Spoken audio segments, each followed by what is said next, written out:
So, Demi, did you do the tweet? Not yet. I just wanted to get all of the people, but I can't actually see a way to export. I will. You can start, and I will share that on the chat. So, thank you for joining us in this session, third-party assurance. I hope you will enjoy this. I know we will get quite crazy in this session because we will be brainstorming a lot of ideas and our problems. We will start with the problem statement, and then we will try to solutionize. In 2 hours, I don't expect us to come up with a workable solution, but we should be taking some steps towards the right direction. So, I have pasted some information in the chat that is for later use. It's for every session we have them. And I will do a quick poll with different questions. So let me just do that. Are you all ready?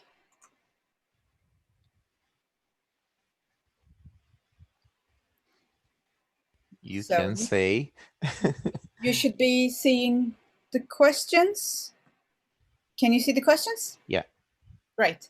The answers are anonymous, so feel free to tell the truth. The first question is about, do you work in a risk and governance role? Yes or no? Quite easy. Secondly, does your day-to-day job involve third-party risk? And the answers for that is yes, from a buyer perspective. So you are an organization who depends on service from others, mostly. And the second option is from seller perspective. So you have to do third-party risk because you have to prove to your customers that you are good enough from a security perspective. Or from both, some organizations like the one I'm in, we both have partners who we have to prove our security posture to, and also use service providers. Third question is from a buyer's perspective. If you're doing this day to day, in a month, on average, how many questionnaires do you have to review? And the fourth question is from the opposite side of the fence, from a seller's perspective, how many times do you need to fill in these questionnaires, security questionnaires, to win a business or keep the existing business? And the last question is, are you from a vendor which produces third-party assurance solution? For this session, vendor is not a bad word. As vendors see lots of different problems cross sectors, so their input is quite important for this session. Okay, I will give like 1 more minute for you to participate in the poll, and then I will end poll, then we will all be seeing the results. So far, 11 out of 20 people have responded.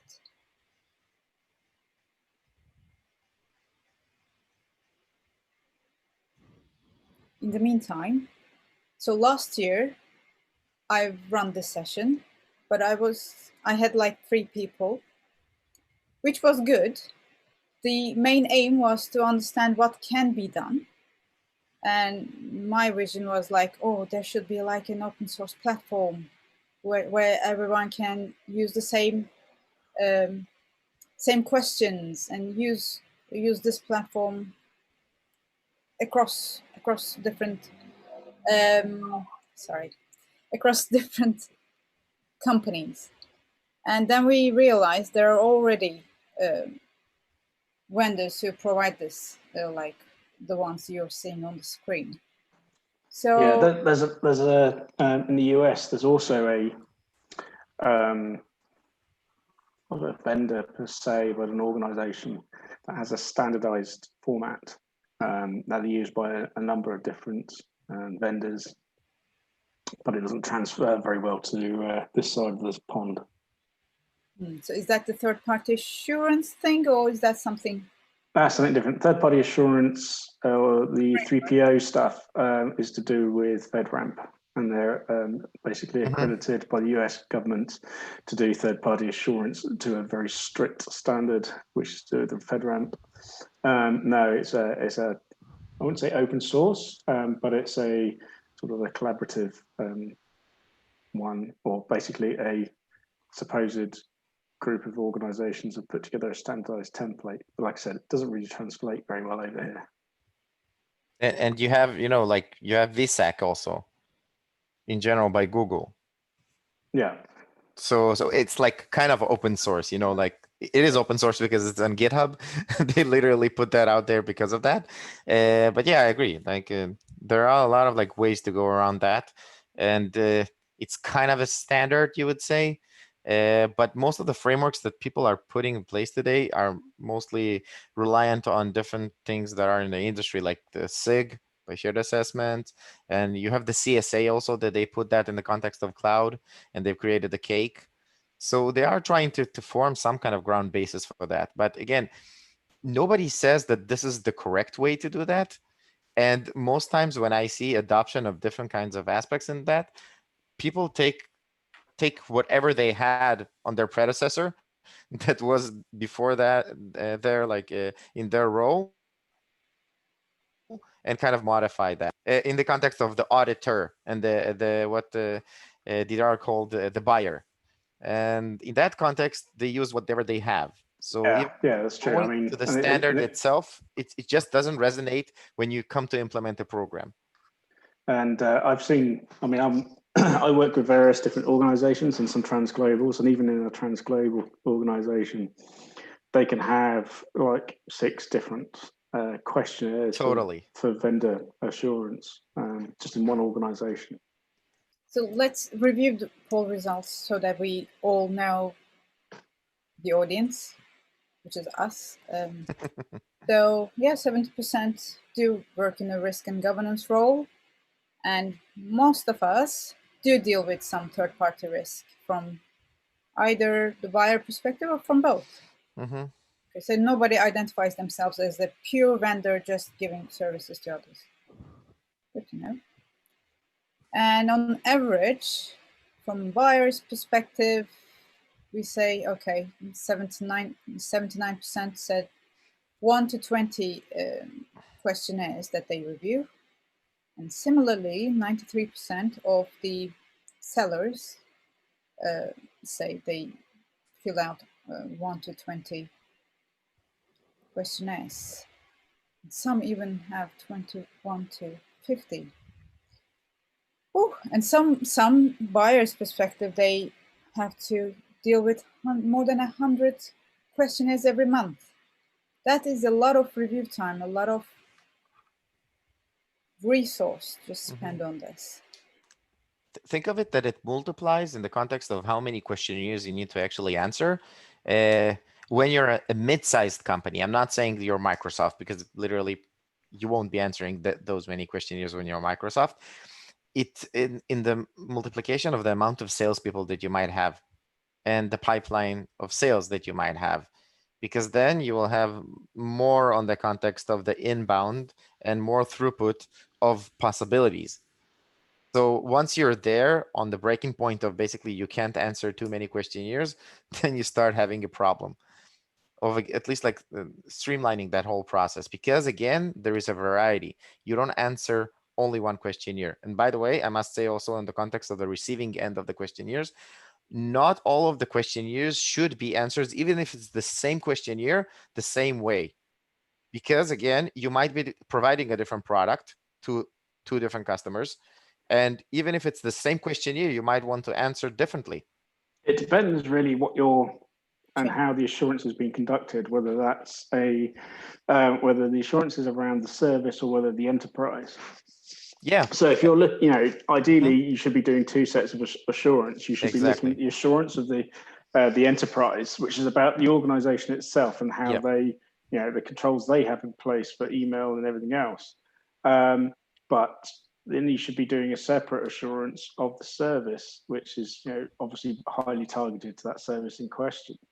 I highly agree. And mostly in the context, okay, I would mention this is context. Literally, like the questionnaire or whatever, like set of questions, set of regulations, or set of maybe even certifications that you might want to attest to.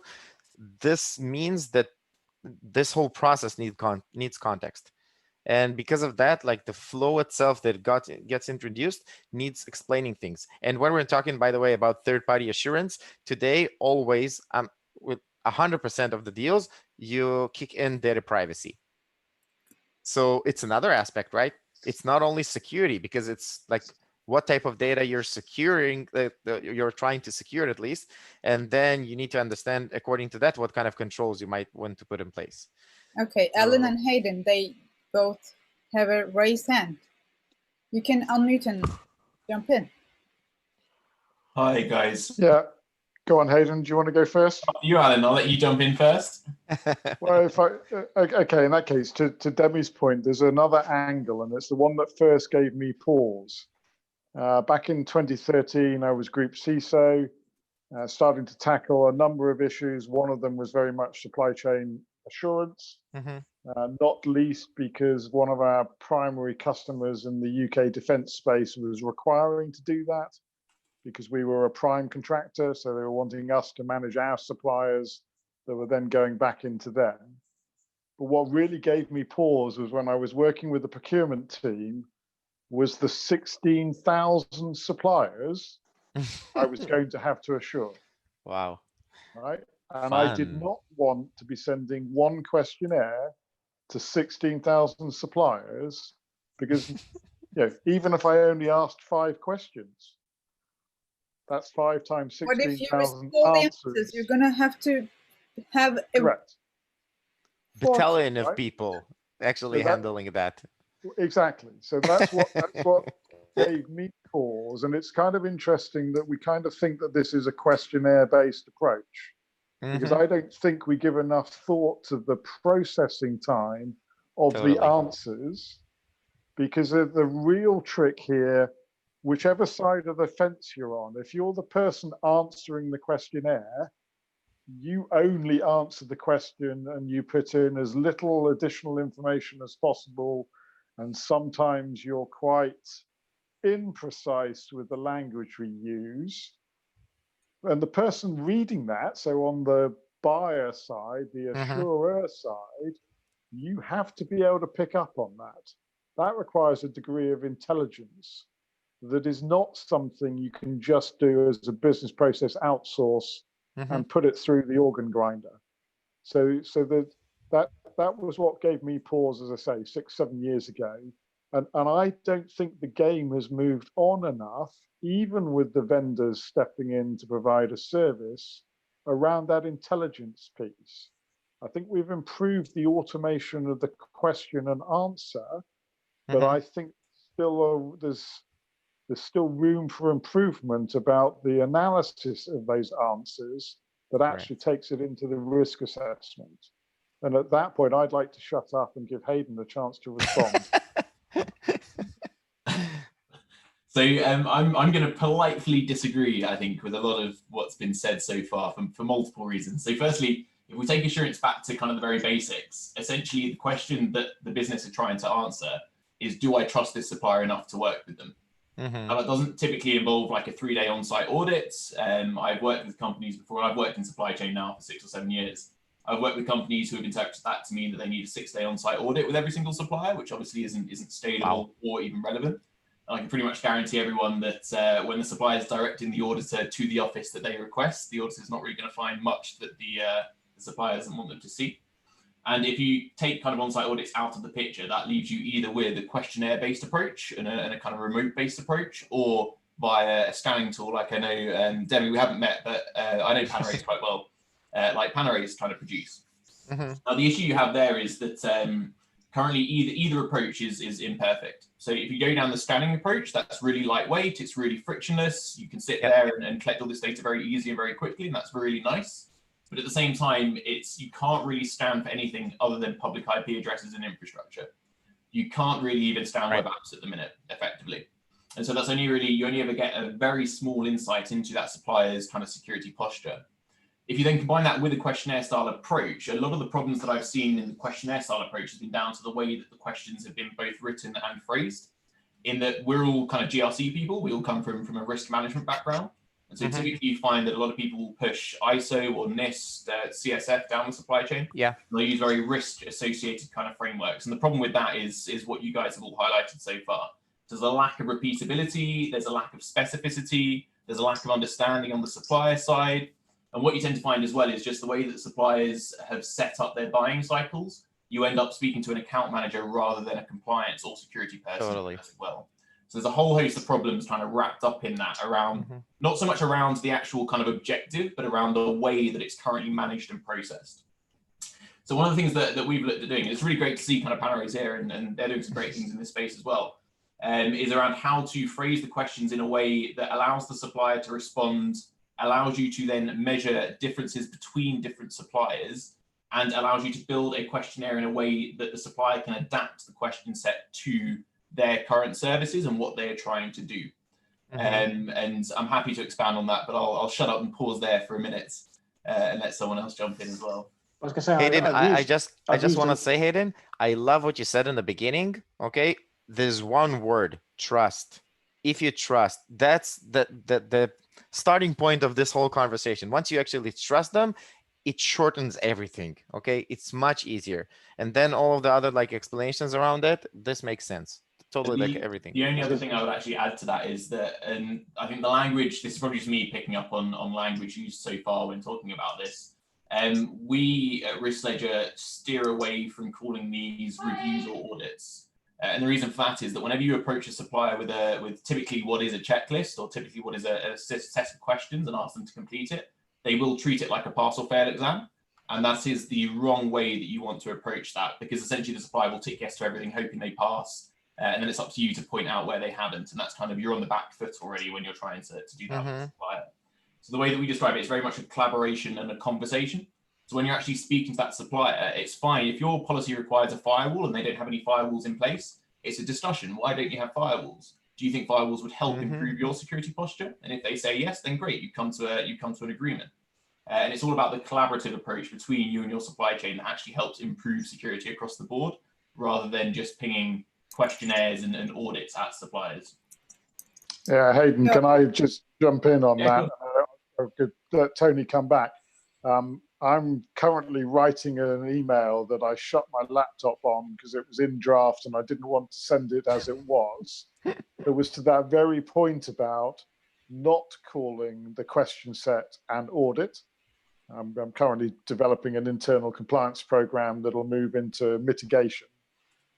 Even though it's under going to go ahead under the auspices of the corporate internal audit department, I don't want to start with the term audit because it will put the business unit onto the defensive before we've even talked to them, and that's not what I want. So I've for those who know me from my military world, I've actually changed my approach because I can no longer use my authority to require answers. I'm absolutely having to do the collaborative, the conversational, this is for the greater good approach. You could argue it's consulting 101, but in the compliance space, it's actually the only way to get to the real risks, as opposed to the surface risks that a questionnaire will bring to the surface. And I think Demi's quite rightly highlighting of trust. That's actually what it's all about. So, you know, even the surface level scanning will give you an indication as to where they're at, but at the back of my mind, particularly if they're an existing supplier, and this is a conversation I was having with the head of procurement as a sort of on a peer level, was, okay, given that they're already suppliers and have been supplying for some time, what do we do if we decide that they're not a trustworthy supplier for whatever reason? What's the consequence of that? So, you know, please, if you haven't already, think through the process. You know, do that 2 steps ahead as if you're playing chess. It's the, you know, there's a yes path, but at some point there's a don't like that answer, don't like that set of answers. What does that mean? Because if you're already taking services from them, or you're already selling services, because don't forget, risk goes both ways. Sorry, it's just sparked another thought. Risk also goes down the supply chain, not just up the supply chain. And that aspect is often also forgotten as well. But the reason I've mentioned that is trust has to be two ways. It's not just upstream to the prime contractor and on to the end customer. There are some end customers that are not as trustworthy as they should be in the cybersecurity sphere. And that is something that I don't see talked about much at all. Mm-hmm.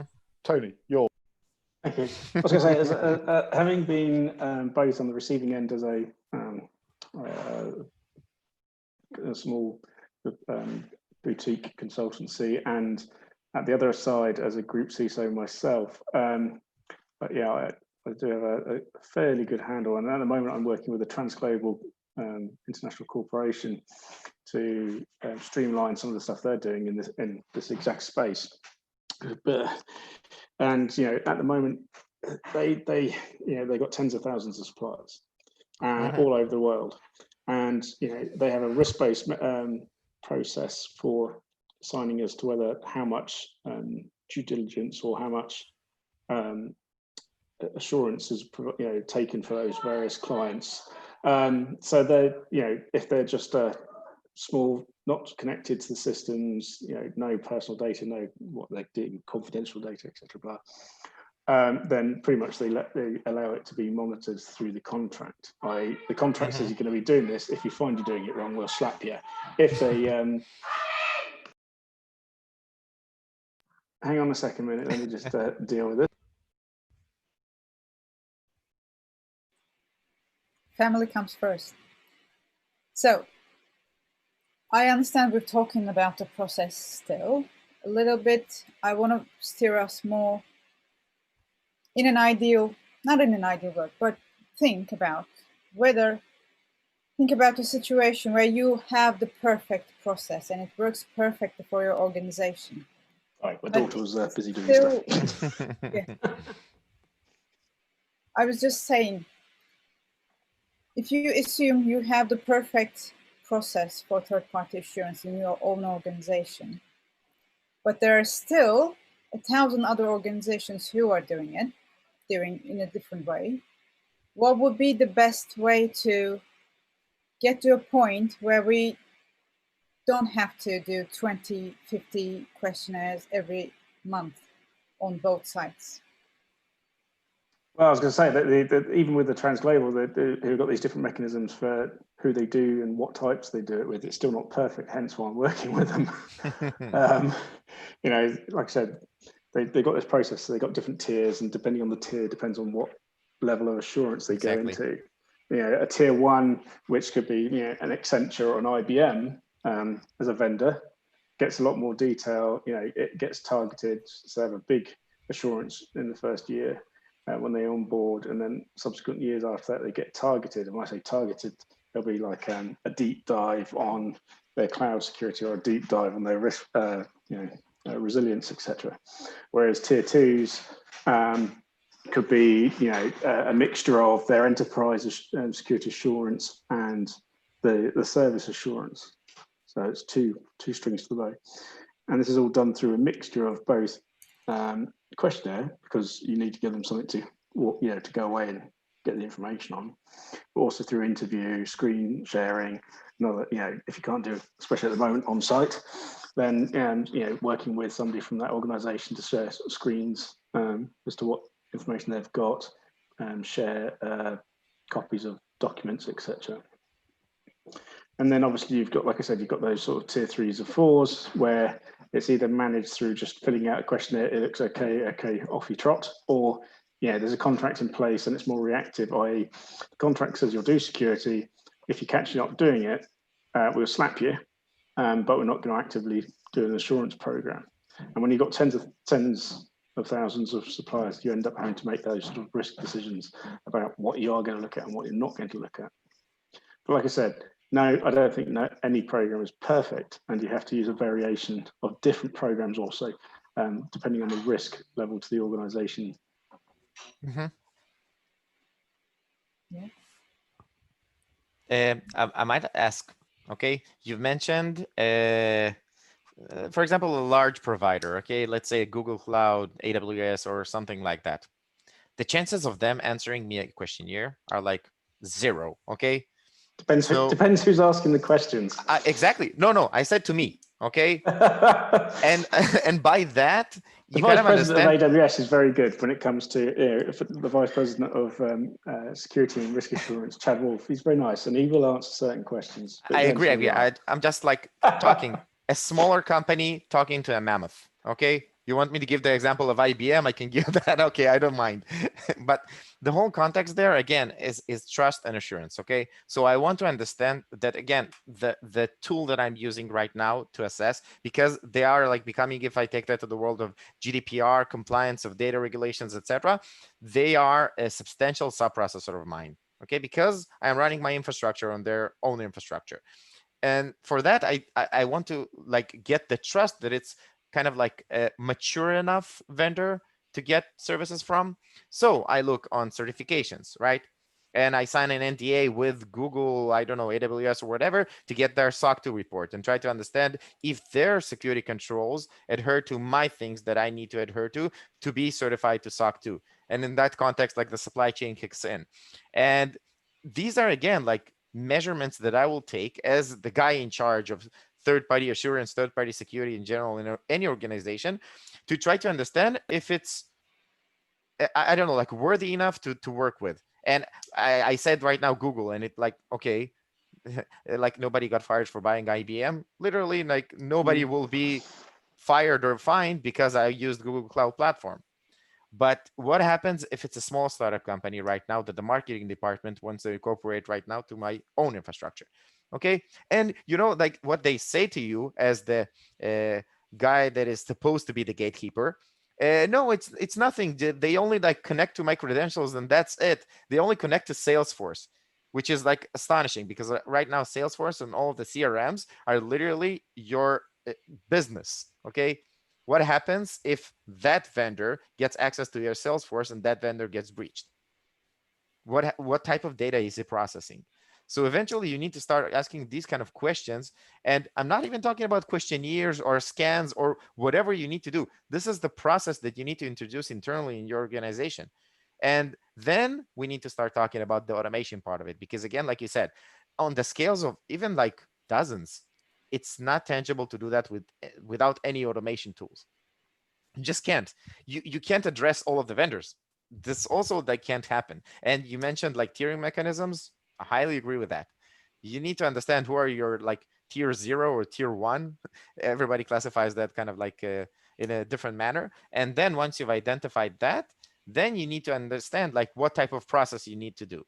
Maybe it's a 5-question questionnaire. Maybe it's an automatic scan, and if it surpasses some kind of threshold, awesome. I even don't want to talk to them. I'll just review their terms and conditions and try to understand if they have a DPA publicly open. I will take that with our legal team. And again, you save time because right now they are not holding any sensitive information and everything is awesome.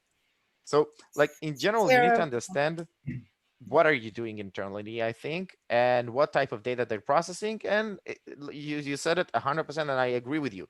Risk-based approach. If you don't take that, you will literally not cover anything, and you will be out in the open and exposed.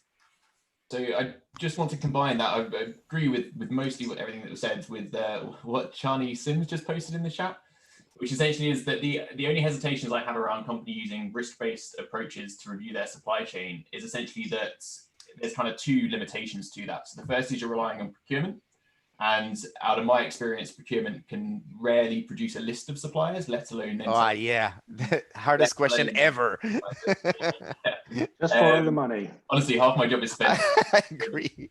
Yeah. Follow the money trail. Procurement, speak to finance, follow the money. Yep. All right, if I chip in briefly. Yes, Sarah, go on. Yeah, the risk-based approach, I mean, that's I've looked after, same as Tony. I've been on the receiving end and I've built processes for blue chips as well. with hundreds and thousands of suppliers. And yeah, the risk-based triage is almost the whole game in some ways, because you're going to be asking a bunch of questions. You'll get more or less evidence to verify control adequacy and operation, but you need to respect your resource and the risk, because you can only kick so many tires. I mean, that's the cycle we all go through. The cycle of pain is, you know, we have best intentions, we can't do it, or they call us incompetent because we can't do it. Then they get a consultancy in to tell us where we're going wrong. And then we go around the cycle again until we can actually justify what we don't do, which is where I think the triage comes in. So I'm hoping to do some independent research, but I've been looking at inherent risk factors, both absolute and conditional, that predispose us to more exposure to risk. But crucially, things we can ask before we get as far as requirements definition, stuff we can ask at the bright ideas factories.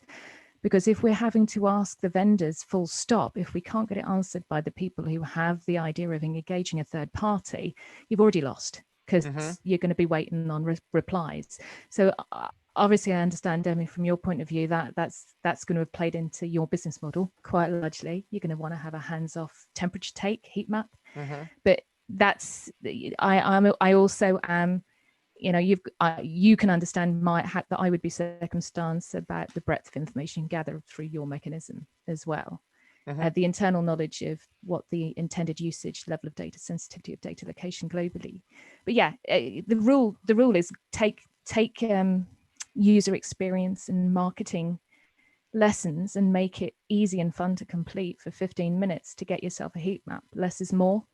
And but what people are forgetting as well is, once you've got that inherent risk information, it also feeds into your planning, your repeating of your assessments, but also it also feeds into looking at your outputs of your assessment, because the thing that is missing from most programs is, if it's broken, how much risk does that cause? Non-compliance doesn't necessarily mean risk, and risk doesn't necessarily mean non-compliance, as we all know. So if you have an inherent rating, a high inherent rated supplier with broken access control is going to be worse than a low inherently rated supplier with broken access control. So sorry, I'm talking a lot. I need to bring it back, because I could talk about this forever. But what I was saying is, I think there's still not enough work being done in standardizing this triage and risk estimation piece, because it runs as a thread through making the entire thing function. So at the moment, I'm going to look with this organisation that I'm doing a lot of work with, where traditionally, and this is a legacy aspect, procurement asked about 12 questions that were quite open and woolly, and to be honest, not particularly a lot of help to the internal information security officers with regard to the suppliers when they're going through the procurement process and onboarding, or even before onboarding, as part of that sort of RFP response. So we're looking at adjusting those questions to make them more helpful, but not onerous to the suppliers that are looking to bid in for this work, and include aspects within that process to use such things as vendor scanning. Be it, there's numerous different organisations out there who do this. The only one I've seen so far, to be honest, that I really don't like is Cyber Scorecard, because it was stupid when you ran it against things like AWS or IBM, because it said they were really bad, when we know they're good. It's just the people on it are bad. But anyway, that's so and using that sort of passive assessment to give some indication of risk, which would enable us then to, as part of that process of getting suppliers in, would then indicate, based on both what the business wants to do with them, the type of data they're going to be accessing or handling or touching, and the score that they've sort of previously incurred through that passive process, then allows us to identify what stage, both of what tier of supply they're going to go into, what stage or type of assurance we're going to submit them to. If they've got all the certs, they've got a good score, all the rest of it, then we'll probably do a lightweight assurance. If they don't, then they'll get a more detailed assurance check. So we're sort of readjusting all that front end. Obviously, you get the suppliers that have been there for a number of years, and when you do an assessment, say either it's part of a new program or whatever, that supplier knows that they've already got the contracts, therefore they're not going to, they don't always play ball. Whereas at the front end of the procurement process, if you come up, if you find any issues, you can sort of flex and influence the supplier or the vendor by going, hey, you really want to get this contract, can you give us a security plan, and we expect you contractually to abide by it. Whereas if they're about 6, 7, 10 years in, then they can be a bit more awkward. And you have to the business has to try and escalate and stuff. And even when you're transglobal, sometimes getting those even small suppliers to do stuff when they've had a long-term relationship can be awkward, especially if they do something that's quite unique and you can't readily go and get a replacement. And what do you do usually? Again, you mentioned the onboarding process and how you start trusting him. Do you do something in the context of continuously monitoring that one? Yeah, I mean, that's something we're putting into place. And by the way, I must ask also, this is subjective. What is continuous in your opinion? Once a year. Wow, you see? From a personal perspective, once a year it should be a minimum. When you deal with transglobals, you're talking once every 3 years potentially. And yes. When you say trust, as a security function within a transglobal, you might want to trust it. Let's be honest, the business normally doesn't give a shit. Exactly. They just want it to do what they want it to do. They don't just really onboard care. And that's it. Let's leave it. The trusting part, is a different, that's a whole different game. And this is where you get quite a bit of difference between smaller organizations and truly huge organizations. The behemoths is at the point where they sometimes don't care.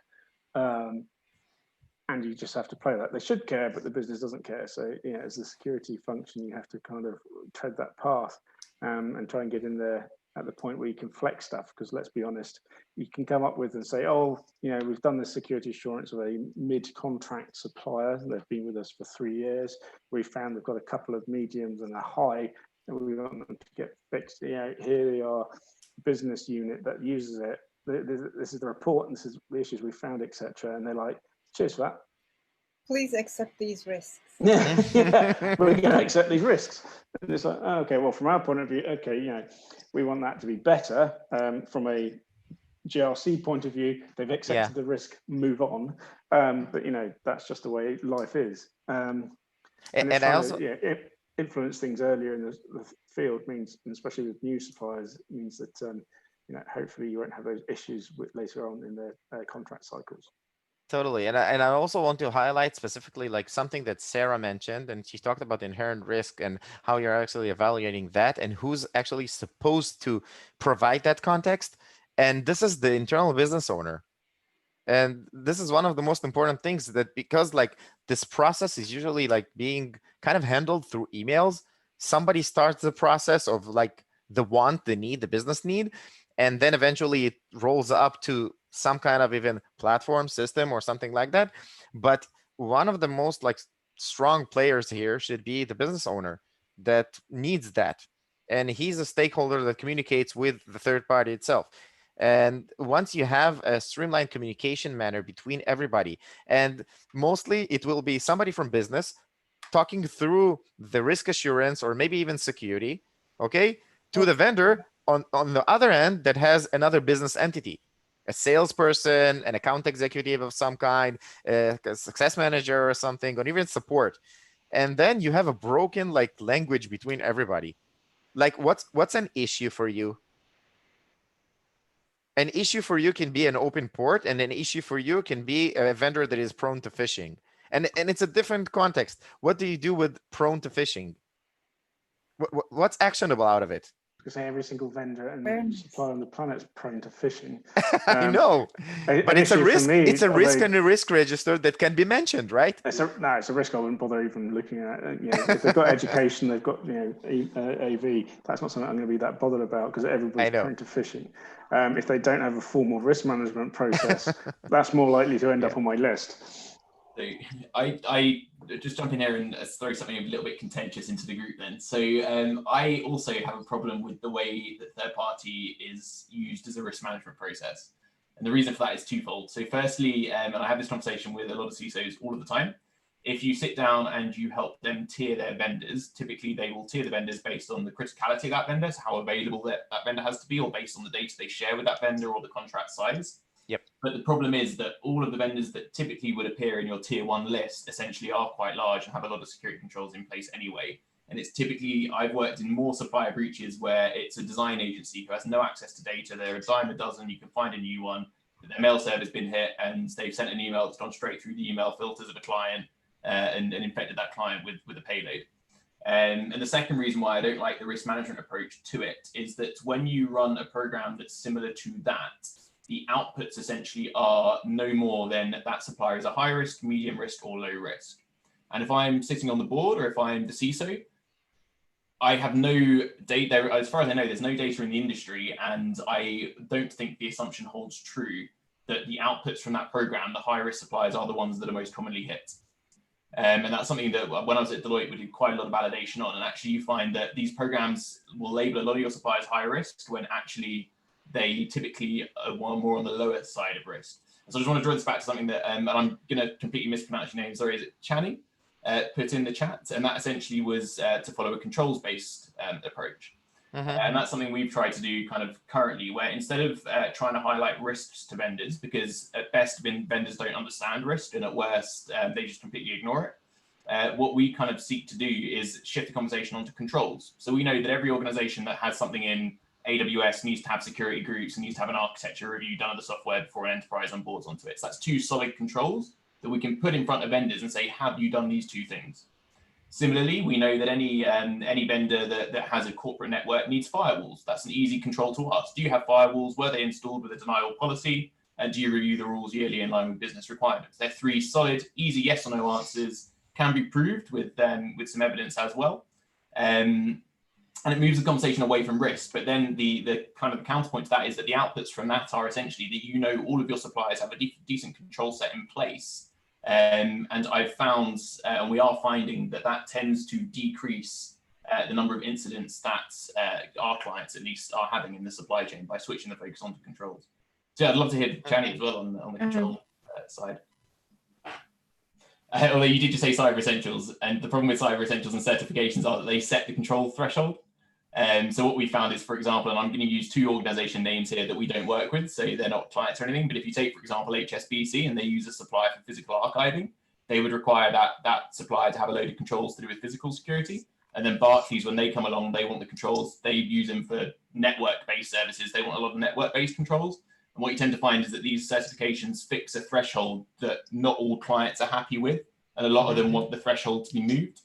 And so you need some sort of way of being able to collect that data in kind of a standard way, and then having all of the clients interpret it, given 1, their context, and 2, their own internal risk appetite, which I know is a phrase that Tony hates. But Hayden, sorry, it's Sarah again here quickly. I think you're thinking about risk in the wrong way. You're thinking about what most of the tools typically offer you, which is rate it a 1, 2, 3, or 4, or a low, medium, high, or very high. I'm talking about a step behind that, looking at actually standardized answers that you can trend and analyze, thresholds for data, amounts of data. Are you hitting criteria that the European Data Protection Board has set for high risk processing, where it's a yes or no answer or a checkbox answer you can count?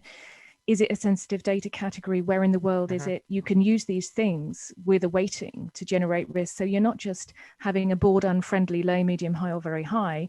You're able to drill down into meaningful information, the kind of information you talk about if there was a breach of the vendor. Yes, it was one that handled lots of data for us, and it did it overseas in America, all those kind of things. And also on that, you would be able to follow that through into all other aspects. It can drive referral, automated referral to who does the next steps and what kind of questionnaires needed. And it can also trigger differential kind of contract contents, depending on what the answers were that sit behind that low, medium, high, and very high. I mean, it's going to sound like boiling the ocean to a small shop, but it doesn't have to be either, because these are like really user-friendly questions that are asked, and it raises awareness across the business, because they then realize that that's why something's high risk. And you can ask it about the smaller shops too. It's following procurement. We typically say anything under 100 grand in a big business, we're not going to bother actively managing it. Doesn't mean you shouldn't triage it to find out if it's risky, exactly as you were saying, Demi. So I think you really agree both- with Sarah what you're saying. Hi, this is Chani here. We kind of did the similar risk assessment process for one of the larger companies. It's just asking those basic questions. Are you processing personal data? Are you processing sensitive data? What kind of data? So you're going through that initial assessment around what kind of a project it is, what kind of supplier it is, and then from that, then you either go via the direction of going, are you going to do a PIA or a DPIA? And then all of these people will still have to have the baseline control set that the company would define. And from that, then you again use the BIA to calculating your RRR, and then deciding, okay, what are the other steps that you need to do? So that kind of risk assessment process that I've developed for a company, and that it really works because you're not asking every vendor to go through, but you're looking at the cyber risk as well as the privacy risk and other elements. So I'm gonna disagree with you both slightly, sorry. In a good way though. So for me, like I teach everyone to suck, it's like a risk is a probability combined with an impact. And the impact when you're looking at a supplier is essentially how important is that supplier to me. And then the probability, essentially, when you're running an assurance program, you make an assumption that the more security controls that supplier has in place, the lower the probability of a breach. And Sarah, the whole line of everything you said is reliant on the fact that the vendors that you see as holding more data that you would deem as higher risk are going to be hit more than other vendors in terms of the way it's reported back up. No, that's not what I'm meaning. I don't think holds completely true. I mean, no, it's predisposes you to more risk, is what I was saying. The controls assessment tells you the probability ultimately, but you don't have to do a controls assessment on everyone. But sorry, I will butt out. Sorry. The pushback there is that it's not actionable. So, for example, if let's say we have two vendors, one has a ton of data, one has no data but a critical service, and I go and do a controls assessment against both. There's no way for me to kind of have any repeatability over both of those things and compare them like for like. And so the approach that we take is more like looking at the context of the vendor. These are the controls I would expect you to have. Do you have them? Yes or no? These are the controls I'd expect you to have. Do you have them? Yes or no? And then if you have them, we just want to know if you have a breach at that point moving forward. Because I think the amount of effort that goes into rating, let's say coming up, and I use the example, I worked with a healthcare client who ran a tool called 3GRC over 60 suppliers and spun off about 15 risks per supplier. They then tried to roll that out over 30,000. And even after the 60 initial suppliers, they had 600 open risks sat in a GRC tool that their board had no ability to manage, no ability to remediate, no ability to monitor. And so in essence, they've done this huge amount of work, spent a lot of money on a tool to end up with a load of open risks that they couldn't really do anything with. And I think one of the core things when it comes to assurance and then looking at trust in vendors that I think should be at the core of that focus is not producing more work for the sake of it. It should be everything we do, every bit of data we collect should be collected with the thought of what can I do if they say no to this? What can I do if they don't have this? Do they need this? It has to be kind of actionable and usable. So Sarah was trying to point out, which I'm sure, Sarah, if I'm wrong, Sarah will correct me on, is that you don't necessarily have to, if it's a set of criteria and a set of weightings. So depending on quantity of data, type of data, location of data, because if, for example, if they don't have any personal data or privacy related information, then obviously you don't have privacy risk, and it's just taking those elements to start with can give you an indication of the riskiness of the supplier and or the potential riskiness. So that's the the inherent as opposed to the residual, and then you can look at the controls and see if they've got it. But although I understand what you're saying as well, Hayden, but and I guess Cyber Essentials is a similar sort of thing in that, right, have you got these? No. Right, well, then there's an issue there, but it can be accepted because obviously context is king. Whereas, before you even get to that stage, I guess you can sort of triage as to what you want to do. So you could say, okay, out of these 180 questions, I'm only interested in 10 of them for this particular supplier because why? Well, they're not doing bugger all data. It's really basic. There's no personal They're in the European Union, and the company's got ISO 27001. At that point, you can go, you know what? I'm gonna, that's a fairly easy thing. I'm not going to be too bothered. I'm only interested in these 10 questions. Whereas, an organisation that has PII, confidential information, financial information, vast reams of it for you, and they're dealing, your customers' data, so there's a reputational impact. They're dealing with more than one jurisdiction, etc. They could have the best stuff in the world, but that's still inherently a riskier vendor. And therefore, you might want to do, a full 180 question review. So, it is a context, I think, is everything, as well as looking at, when we talk about risk, not necessarily just about controls, but the context of the vendor as well. So would it be too naive to say you do I think both Sarah and Hayden are correct. So you do your risk assessment internally to understand what areas you need controls from the supplier. So they both work. Then you go and check those controls with that supplier. So you don't talk about risk to the supplier, you talk risk with your business, and then you talk controls with the supplier. And that also links to what Alan is just putting in the chat around looking at breaking up or triaging your suppliers in different ways. So the way that we talk to clients around that is triage them in terms of criticality, and that drives controls to do with availability. Triage them in terms of the data you share with them, which drives information protection controls, and then triage them again with regards to legal controls around like regulation and GDPR, and breaking up kind of that triaging into different types of categories. And we rarely advise clients to triage based on finances, for the reasons that Alan has quite eloquently.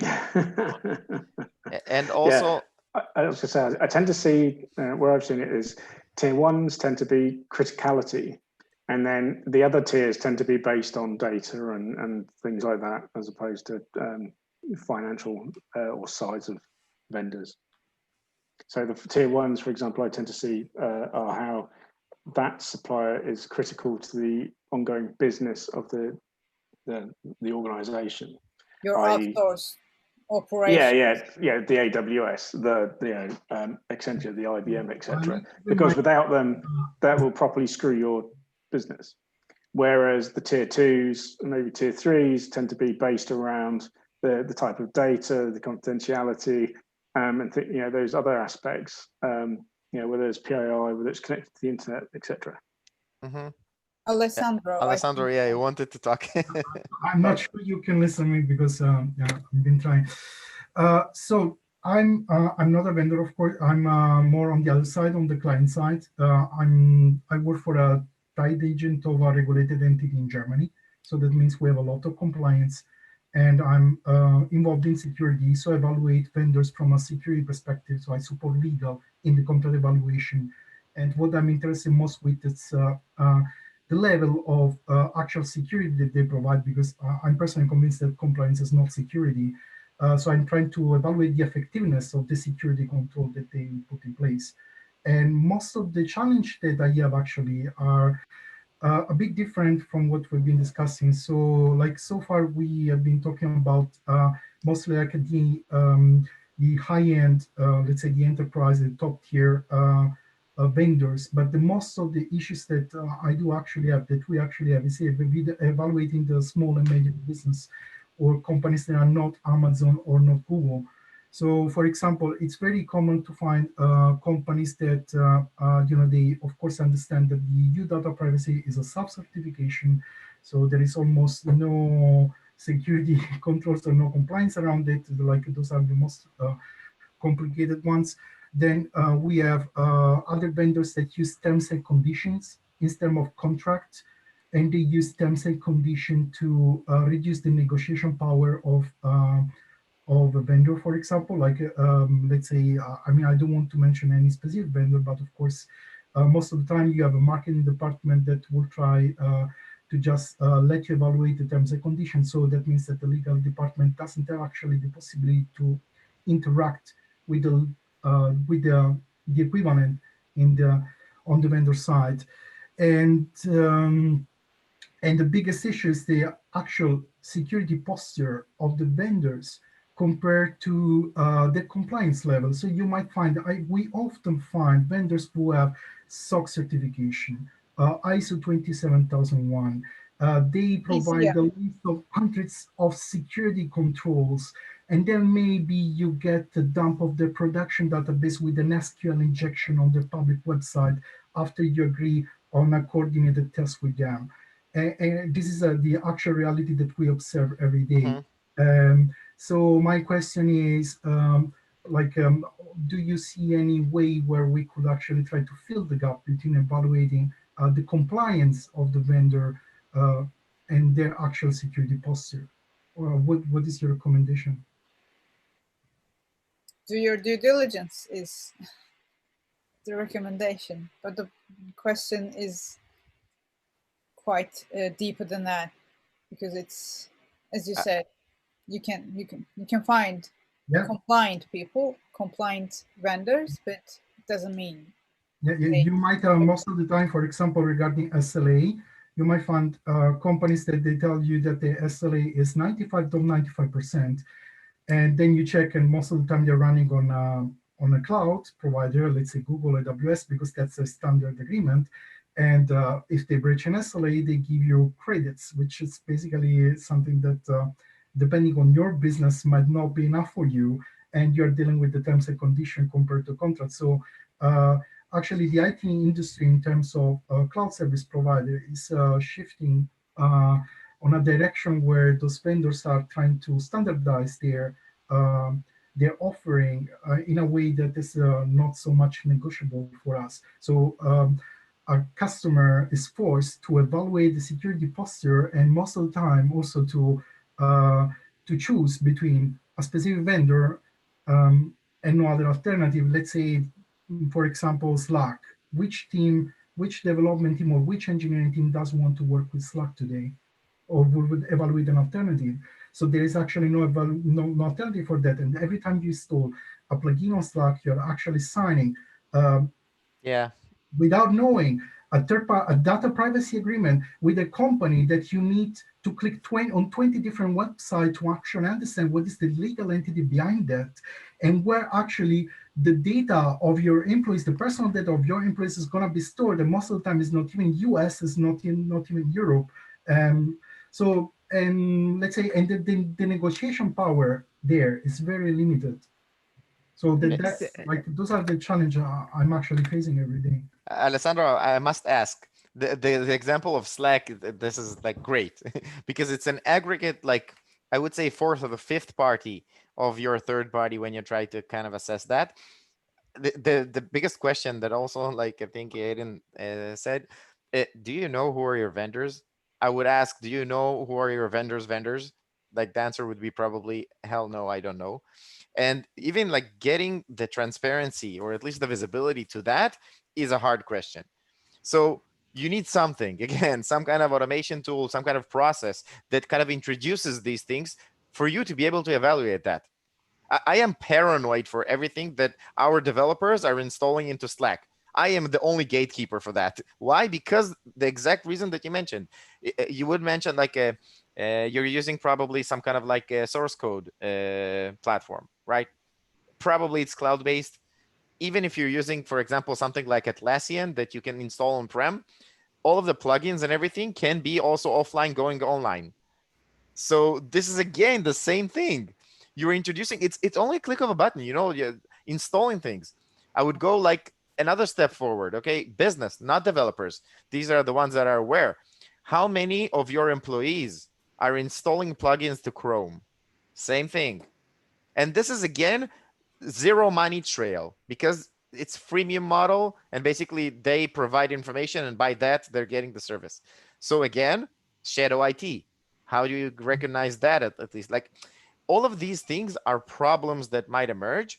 And I agree, by the way, with Hayden that you need controls, but not only of the vendor. Once you've identified something, you maybe need to implement compensating controls on your end. Some kind of EDR solution that actually recognizes all of these like processes that ramp up. And then you can get visibility. This is a security control that not your vendor implements, you implement to try to identify things, or some kind of like network analysis tool. Again, this is big because I identified risk. Right now, I want something, some kind of tool to kind of like understand what are the next action items that I might need to take. And again, compliance is a part of it. And because of that, I'm trying always even when we're implementing the solution of Panarrays with customers, I'm trying to understand what type of systems they have in place. For example, they might have a GRC platform that they're implementing. The chances of me like saying I'm better than your GRC platform are 0 because somebody had actually implemented something. I won't try to fight that because again, it's stupid, I think. And we will try to integrate with that and provide the best like other things that come and give them the ability to implement their program. If they, again, implemented according to NIST CSF or a different kind of framework that they want to adhere to. And then we go next, like what type of certifications. And I agree with what Tony said about like tiering them. And once you tier them, the tier 1s would be the ones that I will do some kind of process with. The tier 2s and 3s, I might want to ask only about their compliance and maybe even like some controls that they might have in place. And by the way, I really believe in that approach. What I didn't say it, like understanding the control base of the vendor gives you something at least about the maturity that they have in cybersecurity and data privacy. I did my SOC 2 certification for that purpose. Again, and we're like hopping the next phase to the seller end.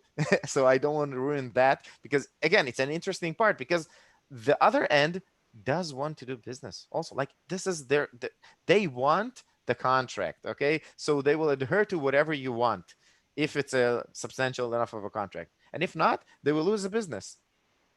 And again, I've introduced kind of a process. I can choose all of the building blocks. I can choose that something is not important because I don't believe that. I respect this thought. Okay. An interesting aspect is, for example, in the past, I worked with companies that were involved in PCI DSS. Yeah. So PCI DSS as a standard is like the latest version, for example, requires at least 1 penetration testing per year. And that's something that I love to ask vendors, for example, while we do the evaluation for compliance, I say, and especially middle companies, small company, it's something very uncommon, which I mean, in security of 2020 should actually be mandatory.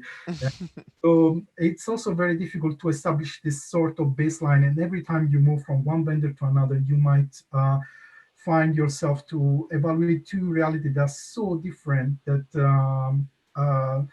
you basically, you know, a company that never did a security assessment or a penetration test, not even internally, then you ask yourself, okay, well, do we really need to go ahead with the evaluation? And most of the time, the business owner says, yes, because we want to work with this company. We're not looking for reason not to work with them. Well, it's the opposite, right? So like me, as a security person, I often find myself to ask the question, okay, what I'm trying to do? I'm trying to do compliance to make sure that in case of a data breach, the company can show that they provide due diligence, or I'm trying to do as much as I can to avoid the data breach, which I feel it's more the real goal that... but it's an impossible goal, isn't it? You want to at least like try to get there. I agree that 100% assurance won't happen, okay? But at least you need to do things to kind of like secure yourself. Even like saying a data breach. Okay, a data breach will occur. Let's all agree upon that, okay? To somebody somewhere, it will occur. If it will affect me, this is the, I think, right question. And when it will happen, what will I do? And how it will like expose my own business? For example, if it's recoverable, maybe it's okay. I lost my data, but they can provide the SLA. I don't know. Like I'm not saying most of the times it's not good, but eventually you need to kind of understand that. And this again, context. You need to understand what type of data you're giving them. And if the business says, by the way, I must have them, okay, so let's see right now what you're doing with them. What's the way of communication? Okay, and how maybe I can help them to improve themselves. Are you actually giving them tools to do business, or are you just saying yes or no and that's it? Just leave me alone. I want to go to the next vendor, because this, I've seen that happen also. Yeah, in one of my roles, there were some vendors where business really wanted to work with them, but we established that they weren't mature enough. and they accepted they weren't mature enough. So we built a security development program with them, and we helped them every step of the way. But where does that leave me? Because I should be like second line in this. I shouldn't be really making those changes with them. So I shouldn't be marking my own homework afterwards. Anyway, there are lots of stuff in the chat. Interestingly, can I just comment on that? One of the things that we found is that a lot of, especially when you're looking at startups and smaller suppliers who don't necessarily come from the technology space or have anyone in the business that has even worked or knows security, typically the first kind of engagement they have with anything to do with security is actually when they start speaking to their initial clients. And so actually in that respect, kind of we find supply chain is probably the best and the most effective driver of security across a country's SME market. So for example, I love the NCSC and the work that they've done, but Cyber Essentials didn't really work. And Cyber Essentials anyway, they pegged it to the supply chain. So the idea was that if you wanted to work with the MOD, you had to have Cyber Essentials. And they used that as the driver to try and drive it down the supply chain.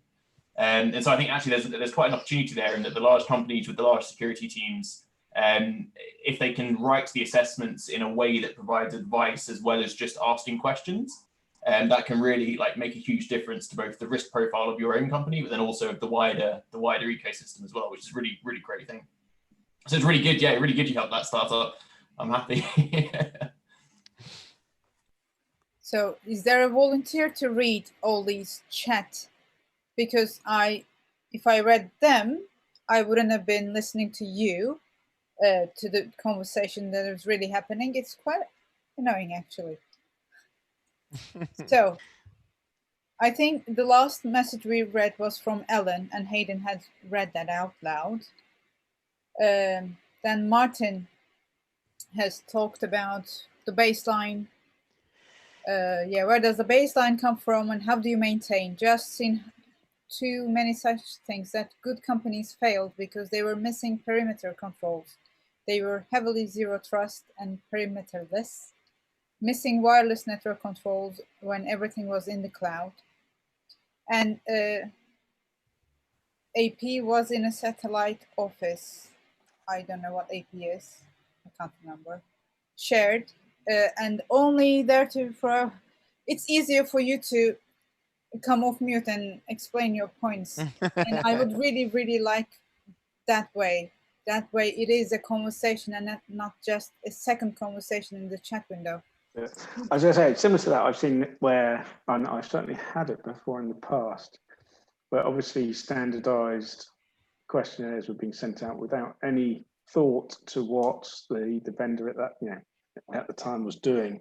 So once I had something like a 400 line assessment questionnaire come out, and it was asking all sorts of questions around how we were going to look after their applications and code and stuff like that. And I had to write back to them and go, "You're actually procuring us to do pen testing on you? So we're going to say no to all of this because we're there to break it." And it's like, obviously somebody in the procurement or whichever part of the business that issued that questionnaire had done it without any thought at all to what the vendor situation was, because it was completely irrelevant. Like 99%. The only relevant bits were the name at the front, the company name and all that sort of stuff at the front. The actual, when it came to the security bit, it's like, we were pen testers. We're not going to be storing anything. We're not going to be changing anything. We're just, yes, we are going to like make things fall over. Yes, we are going to be doing unauthorized access, on systems and stuff like that. Other than the letter of engagement that gives us the get out of jail card. But and I can totally understand where in similar sort of situations where companies are failing these things based on zero, do you have a firewall? No, because we're zero trust. Yeah, we don't have a perimeter firewall. Yeah, exactly. I mean, you fail.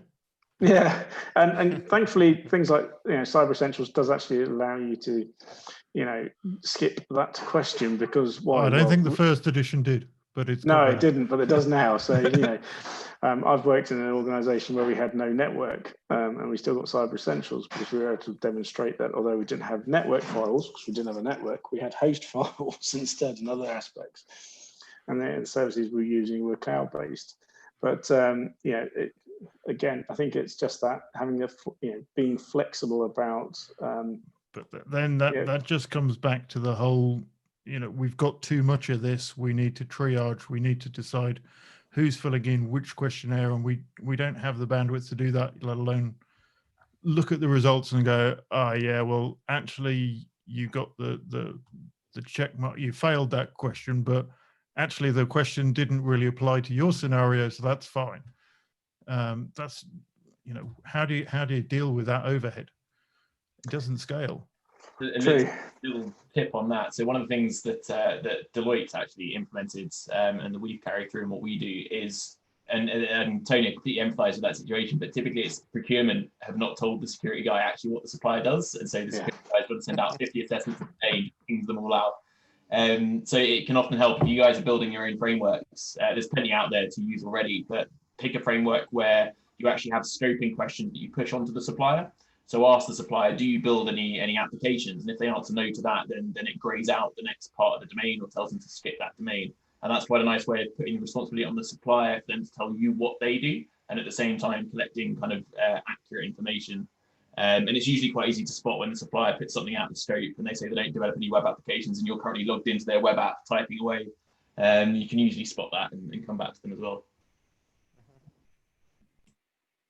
I have seen that as well before. The supplier's gone, oh, we don't have any of your data. It's like, but you take backups of NASes on the network. So where's the backup? Oh, it's in your cloud system. So you've got the bloody data.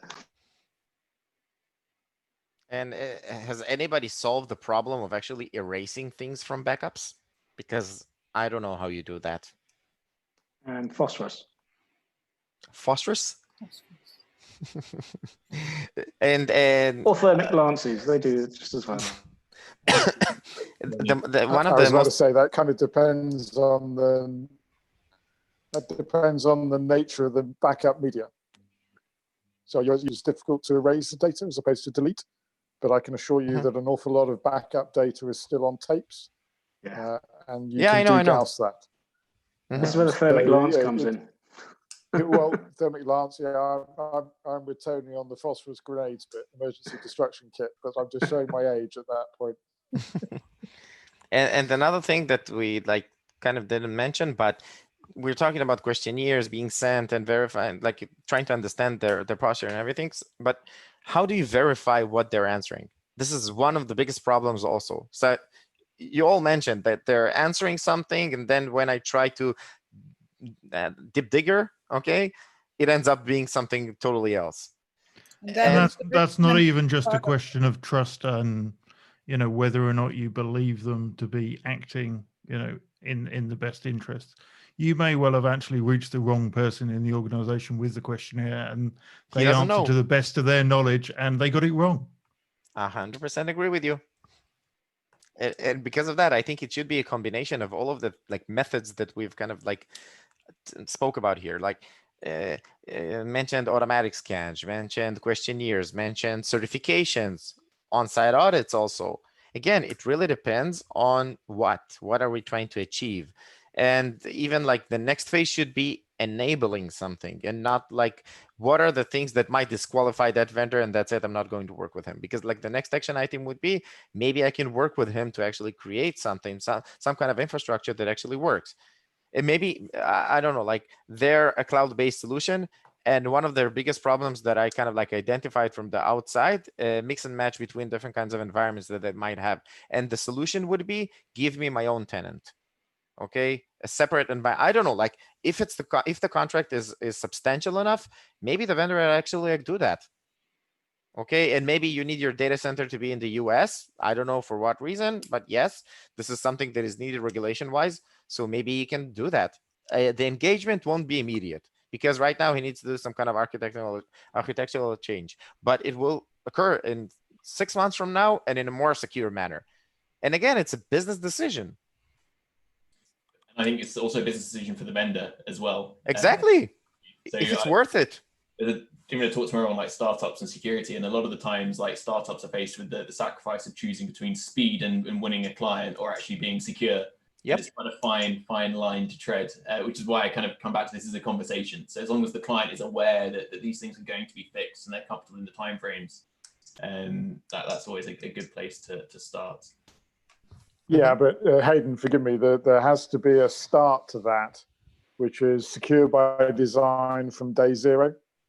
Don't do the Zoom and retrofit it. I would be 100% behind that, Alan, if everyone could afford an Alan Jenkins as CISO from day one. No, because I wouldn't be the answer. You need an enterprise architect who knows their stuff, and that's not me. Yeah, but that making sure that you develop that MVP with a secure by design philosophy, because otherwise you can't scale it and you have to redo it for version 2. That's not right for the startup, let alone their customers and early adopters.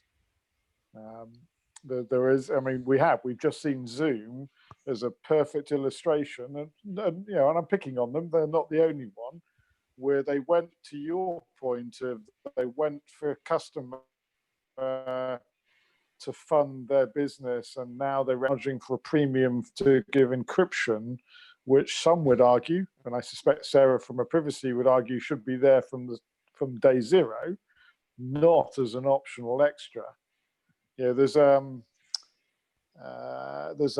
very much a balance here, and somewhere in here we have to remember, the security folks, that there's a cost.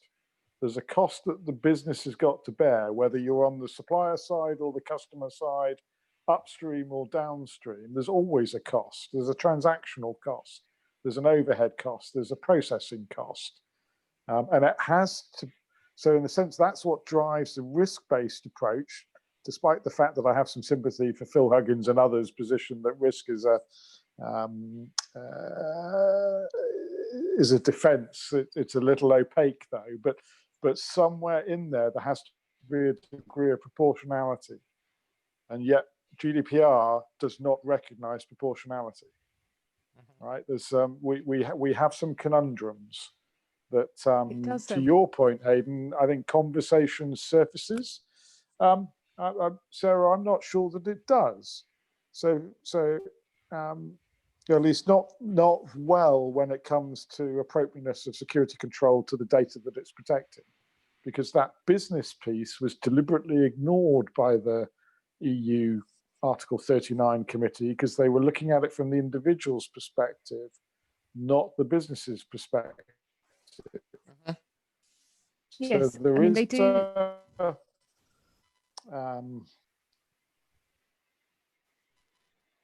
They do tolerate an adequacy argument, but I think we've just lost Alan, have we?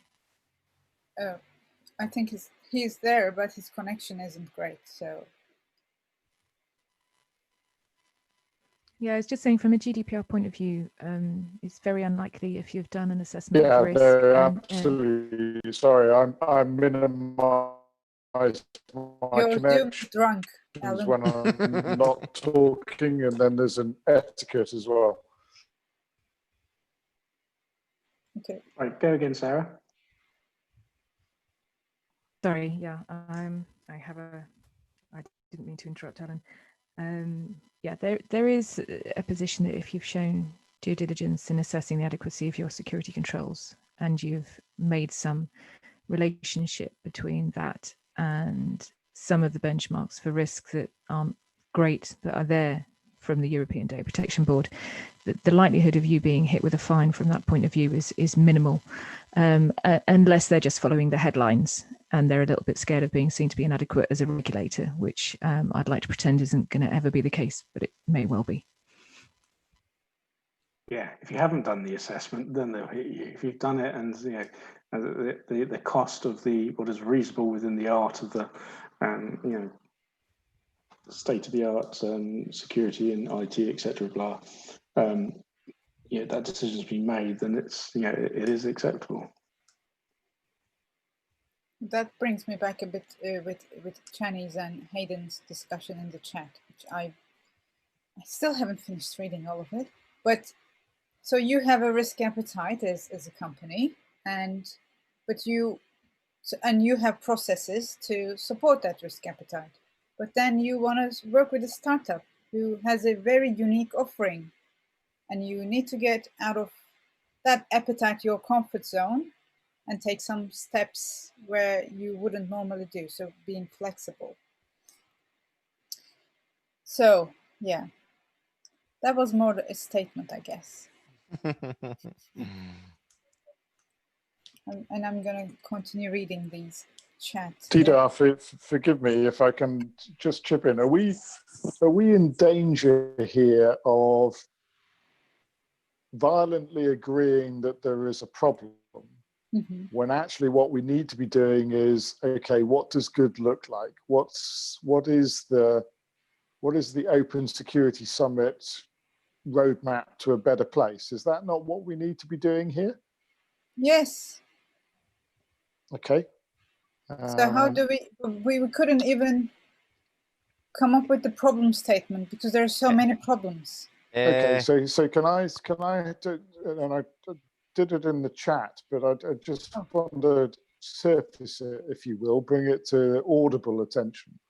So I think there's a weakness in the way that we classify data, both in the commercial world and the public world, that makes it difficult to apply controls if you don't identify the nature of the data that you're processing. Now, the privacy impact assessment actually expects you to do that, and a good security risk assessment would expect you to do that. But it's not easy with unstructured data. I'm currently with vendor side working with a small third party who's developing a compliance regime where they've got a challenge with how they ingest the data that's coming from unstructured data sources.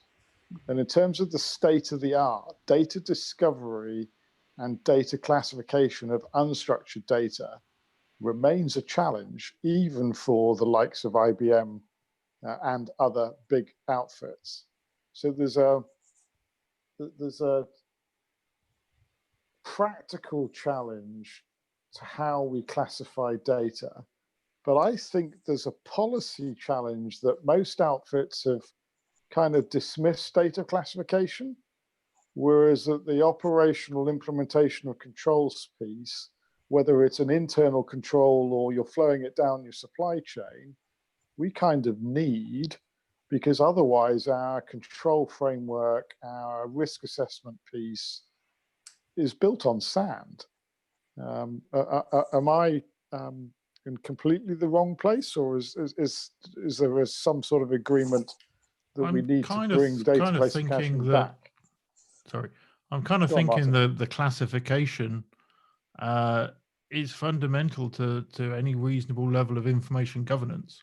You know, you've got to know what you've got, where you've got it, to stand a chance. Is the problem with the classifying the unstructured data the nature of the classification, the ontology that we're using?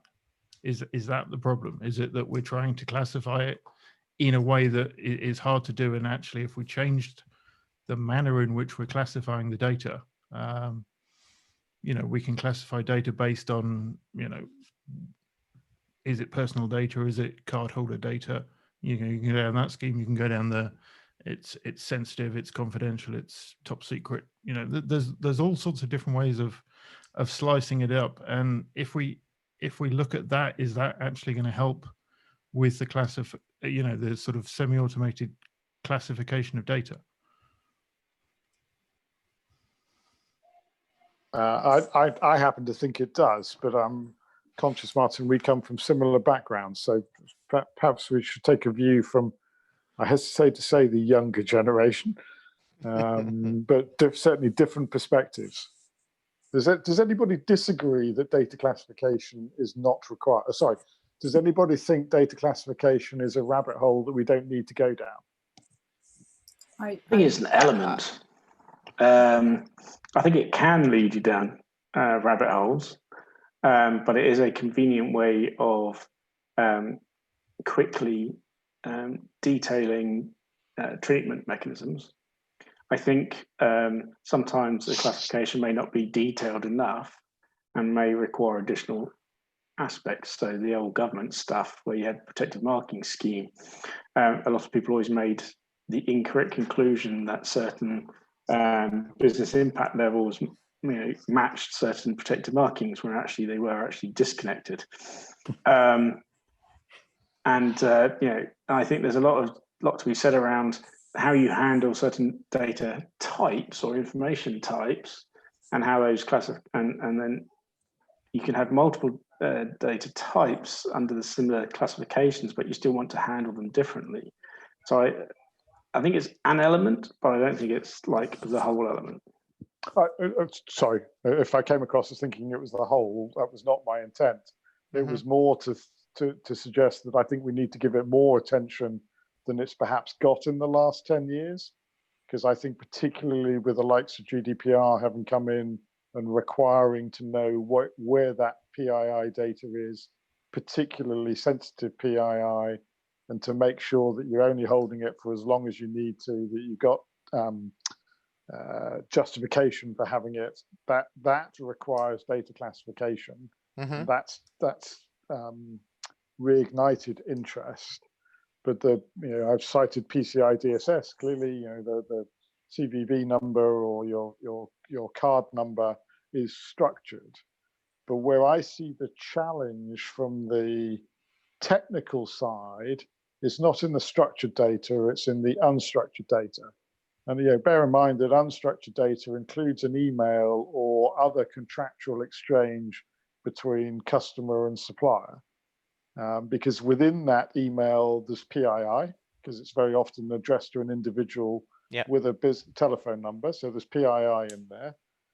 If it's related to an M&A discussion, it should be a top business secret. So it should have both a confidentiality and an integrity control on it.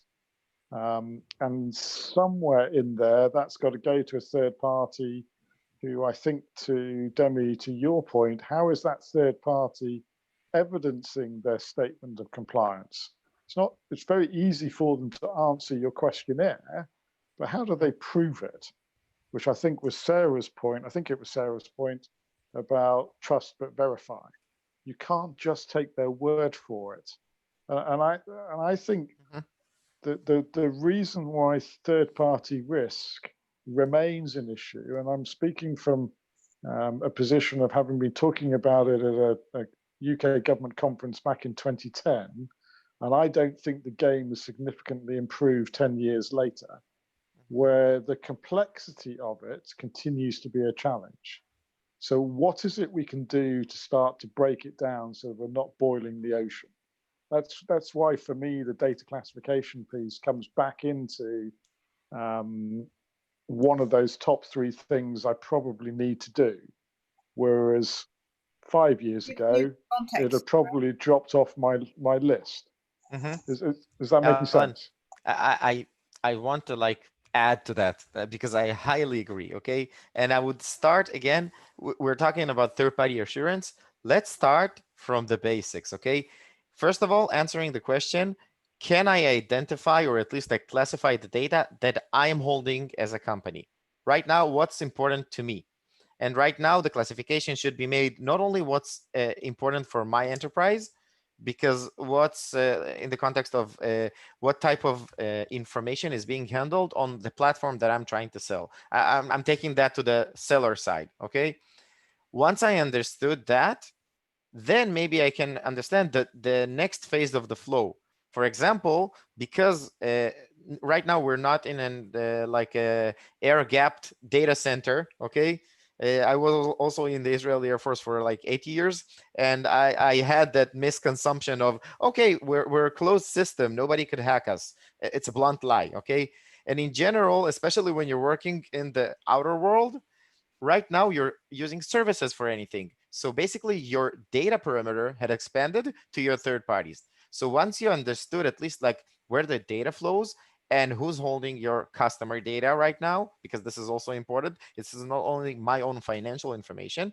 Then maybe I can start answering all of the other things. What type of data am I giving him? Or can I don't know, close down the hose and not pass anyway other types of information? Or you've answered in the context of the GDPR and all the data privacy regulations, how long they are retaining the data. Can they remove the data if I ask?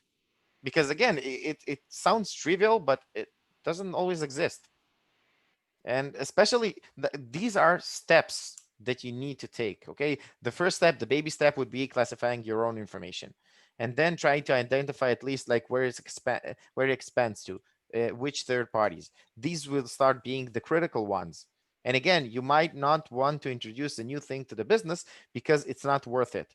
For example, a marketing tool that will yield, I don't know, a lead a month, maybe is not substantial enough, and I don't want to take the risk of actually like passing away different kinds of PII information, because like email address is PII today, because you've mentioned that it's individuals, and it's not, you don't have like the kind of like separation that this is business and this is a human being, because eventually everything is intercombined. And because of that, like this has to be a part of the process. And when you look at security neutrally, it doesn't mean anything. Securing what? When I have a lot of like I would say consultation talks with different security entities. It can be the CISO, it can be somebody from the compliance, etc. And they kind of like arrive to a company, and right now they've given the responsibility of doing security. So this is like the most general thing to say. And the initial question that I ask them once they start doing even like shopping to different kinds of security products, because right now they need to tighten up the security, is, did you ask the board, I don't know, the management team, something, what are you trying to protect? What's the most important thing? Did you do any like classification to what are the most important assets of the company? And then go and implement something. I don't know, take a third-party security assessment tool, take an EDR, install a firewall, or whatever. Like, but doing shopping and tick boxing, I have this, and that, I don't know if it means something. Maybe yes, if you want to spend money, all good. Yeah, and the vendors will be rubbing their hand. No, absolutely. Sarah, I think wants to say something. Sarah? By all means, and Didar, if I may, there are a good number of silent voices on this channel. You might want to ping some of them and encourage them to speak up. I would love that. Yeah, I'm happy to give up my time for that. That's fine. Sorry, Sarah, that was not meaning to shut you down. That was give Didar a chance to scan and ping them whilst you're talking. So I'm just very comfort conscious. I'm very vocal. I just very, very quickly on that point that was just made. If you look at what the level of awareness is in your business at the moment, and you agree with the principle that the people who come up with the idea to engage a supplier should understand what they're intending the supplier to do and have, then you should make it as easy as possible for them to give you the information you need. So on data classification, you need to drill into what ingredients go into classifying data as public, confidential, secret, sensitive, whatever your classifications are. A lot of people fall down holes because they ask the business, is it public, confidential, secret?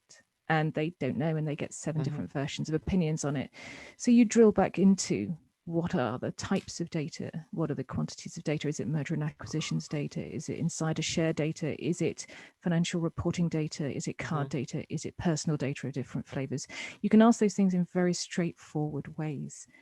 And when you ask those questionnaires in that way, it raises awareness across the piece, and you can actually refine your classifications off the back of that kind of intelligence. And certainly the other piece that was mentioned is about accountability, and have you asked people about risk appetite? If you're setting thresholds for a triage activity, it's very much plays into a risk tolerance conversation. You would get sign-off from your stakeholders right up to the board on what you are putting into as an ingredient to say that something's high risk. So you are asking them and inviting them to challenge you on which category would you put this into, and say, we're going to get this wrong. This might exclude people from a hard tire kicking that should have it, but this is our starting point as a risk appetite decision. Next time around, we can put them in, but then we might need 3 more bodies to do it because we're going to be doing that many more suppliers. So, and that all comes off the back. And my normal vendor governance talk is based on accountability. Is have you done the RACI? Have you really drilled down to what the contributory tasks are, the triage, the assessment, the bringing people to the table, the providing evidence, the chasing for evidence, the risk appetite, description and articulation for acceptance, the governance, have you worked out whose job all that is up front? Because if you haven't, you're going to trip over that the first time you have a resource challenge. So those are the couple of bits. But also properly understanding the artifact or the information as well. I once had a government organisation where they're quite adamant that the board packs were confidential and needed detailed protections, until I pointed out that I said to them, are these board packs available under the Freedom of Information Act? They said yes. So why do you want to have confidentiality around it and spend money on protecting them? Where if I was an attacker, it's way easier for me just to put in a perfectly legal Freedom of Information Act and get it that way. Attackers go the easiest route, not the hardest route. And at which point they went, oh yeah, okay, it's not that confidential. It might be confidential up to the point of the board, and then but post the meetings and it doesn't really matter. So you've really got to understand what the data is as well, and other aspects that may affect it. I mean, the important point from that is temporal. It maybe is confidential up until that board meeting. Yeah, exactly. As soon as that door opens when it's over, it's not anymore. Oh, so absolutely. You've got to look at the timeframes as well. Yeah, for sure. I once worked on a system at the Treasury that was secret, except for 2 times in the year when it became public, and had no confidentiality ratings at all. The budget statement. Yes, exactly. About classification things, I just want to add one thing. Well, it's combining what Ellen and Sarah both are saying. It's just not asking the business what data it is not really enough. We need to think about the service, because sometimes, or most of the time, business doesn't really understand it. So from the service description of whatever we're getting from that third party, it helps us to ask further questions like the emails. Are you going to send project documentation to them? Or are you going to open accounts for them? Or what are you going to do? That conversation needs to happen, and no form is a good replacement for that, because it gets lost. And another thing I want to just quickly say is, when I'm pressed for time for doing an assessment and I don't really have time to do a full questionnaire, for example, I start to think about what would be a showstopper here. So not the whole set of things, but what are the showstoppers that I cannot really let the business move forward without happening. I'm sure you understood what I tried to say. But then I can revisit the questionnaire and do it in full with the vendor. But if there is real time pressure, focusing on a few things is a good tip. Anyway, Hayden, you have your hand up for the last 10 minutes. No, I think that it was just, I completely agree with everything that's been said, but I always do caution, especially kind of security people, around going a bit too far. And so, for example, if you've got 1,000 vendors and you want to have a conversation with every single business owner on every single vendor and get that information from them, let alone get the 1,000 vendor list from procurement in the first place, that's going to take you the whole year rather than actually sending out control assessments and collecting that data back. So whilst more information is always good, it kind of there is a lot of complexity around doing that to any pragmatic way, and then compound that with the fact that the business just wants to buy things and move on. And you end up with a lot of people shouting at the security team to just do an assessment. And so I think whilst a lot of the things that have been said would be great in the perfect environment, in a lot of times there's maybe some quicker wins that could be done first. Yeah, I think that's where that tiering comes in. At the very bottom tier, you may just want them to answer the questionnaires and something to flag to you if there's as Didar said, a showstopper. The next tier up, you may want to actually, when validate and verify through evidence some of their answers based on your prioritization and what areas of those questions that you're particularly interested in. And then obviously the next level up, you may validate more of the information and ask for evidence for more of the, say the full set. It just depends on, again, that sort of variance of level of when you've got a lot of suppliers, you have to put something like that in place. And I also think that most of us like described processes, so we kind of understand that this is an ongoing effort. This is not a one-off that basically you approve or reject and that's it, and everything is finished and all good. All of the manner of like recertification processes that you need to kind of like introduce, or even some kind of communication method, okay, with a vendor. I heard like a webinar, I think it was a week ago, by a CISO that literally said he is on the receiving end of questionnaires multiple times, and he said, just leave me alone with all of these certifications and all of the other like things that you'd like to send me questionnaires. Take my phone, let's talk.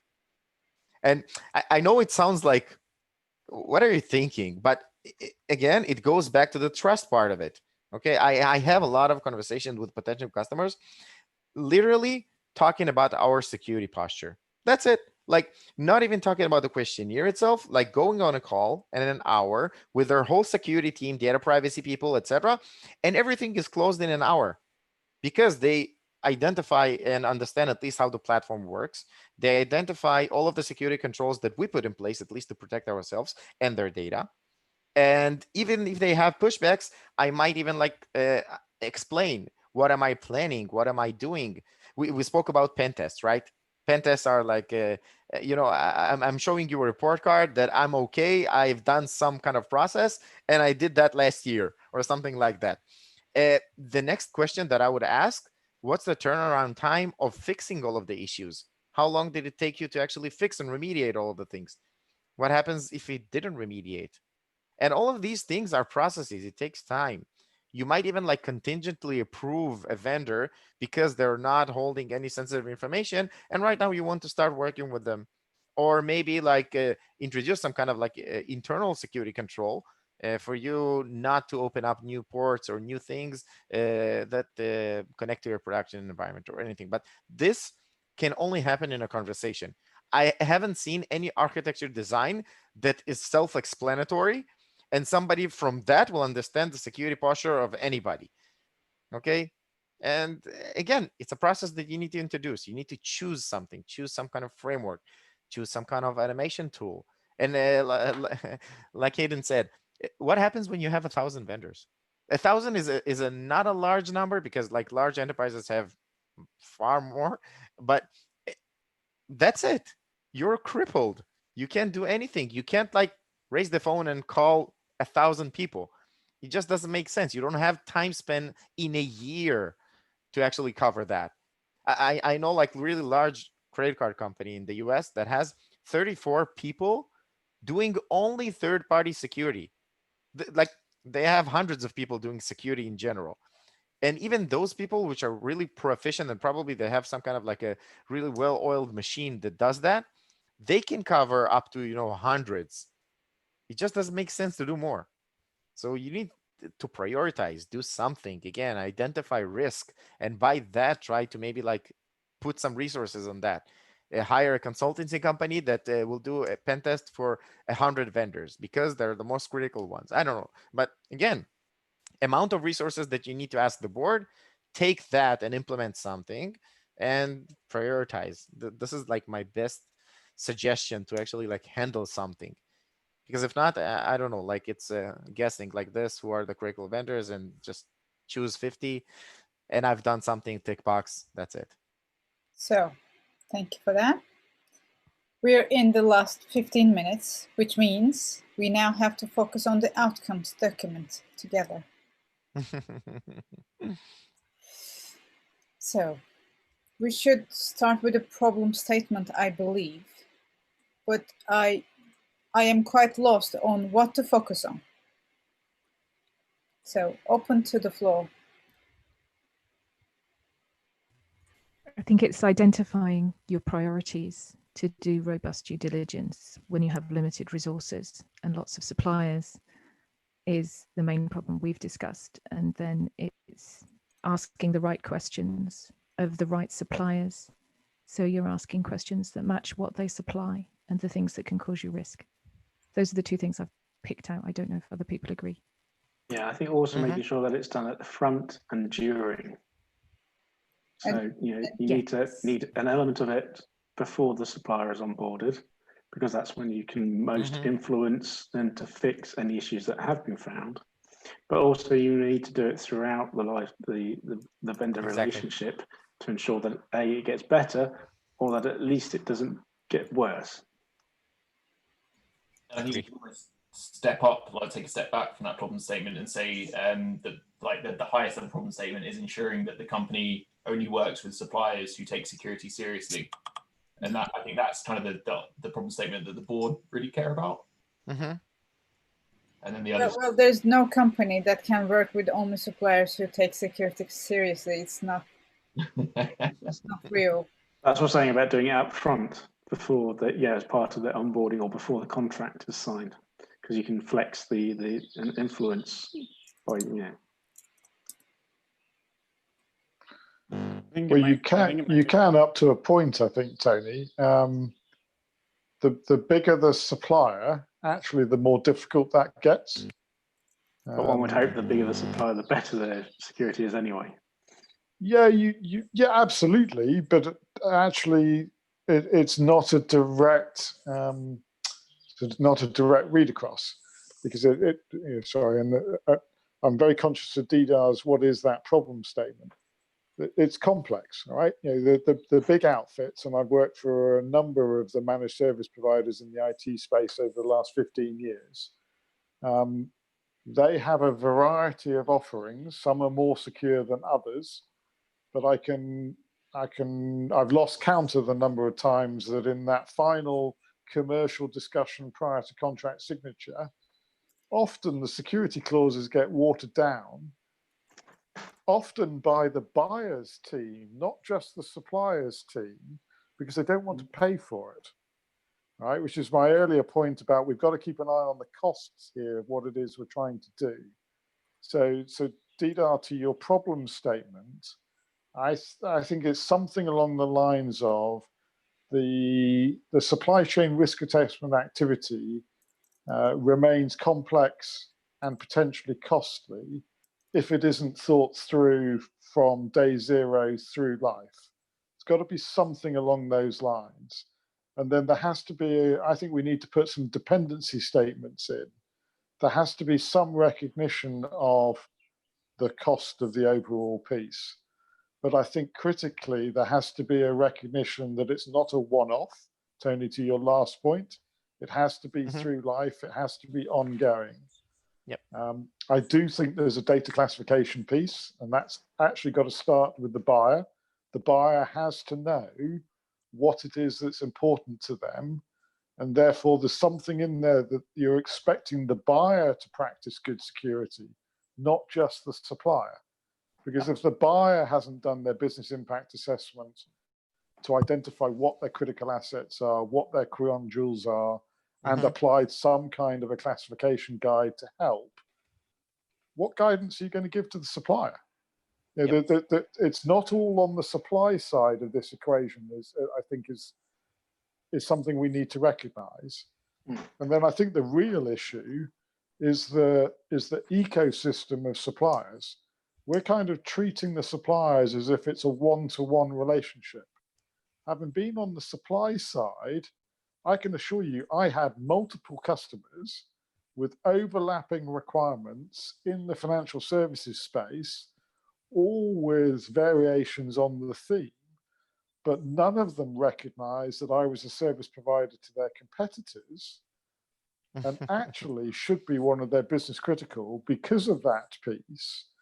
And yet we've seen attacks, if you think about CloudHopper reporting on attacks on the service providers, if I'm the bad guy, I don't go in through the front door.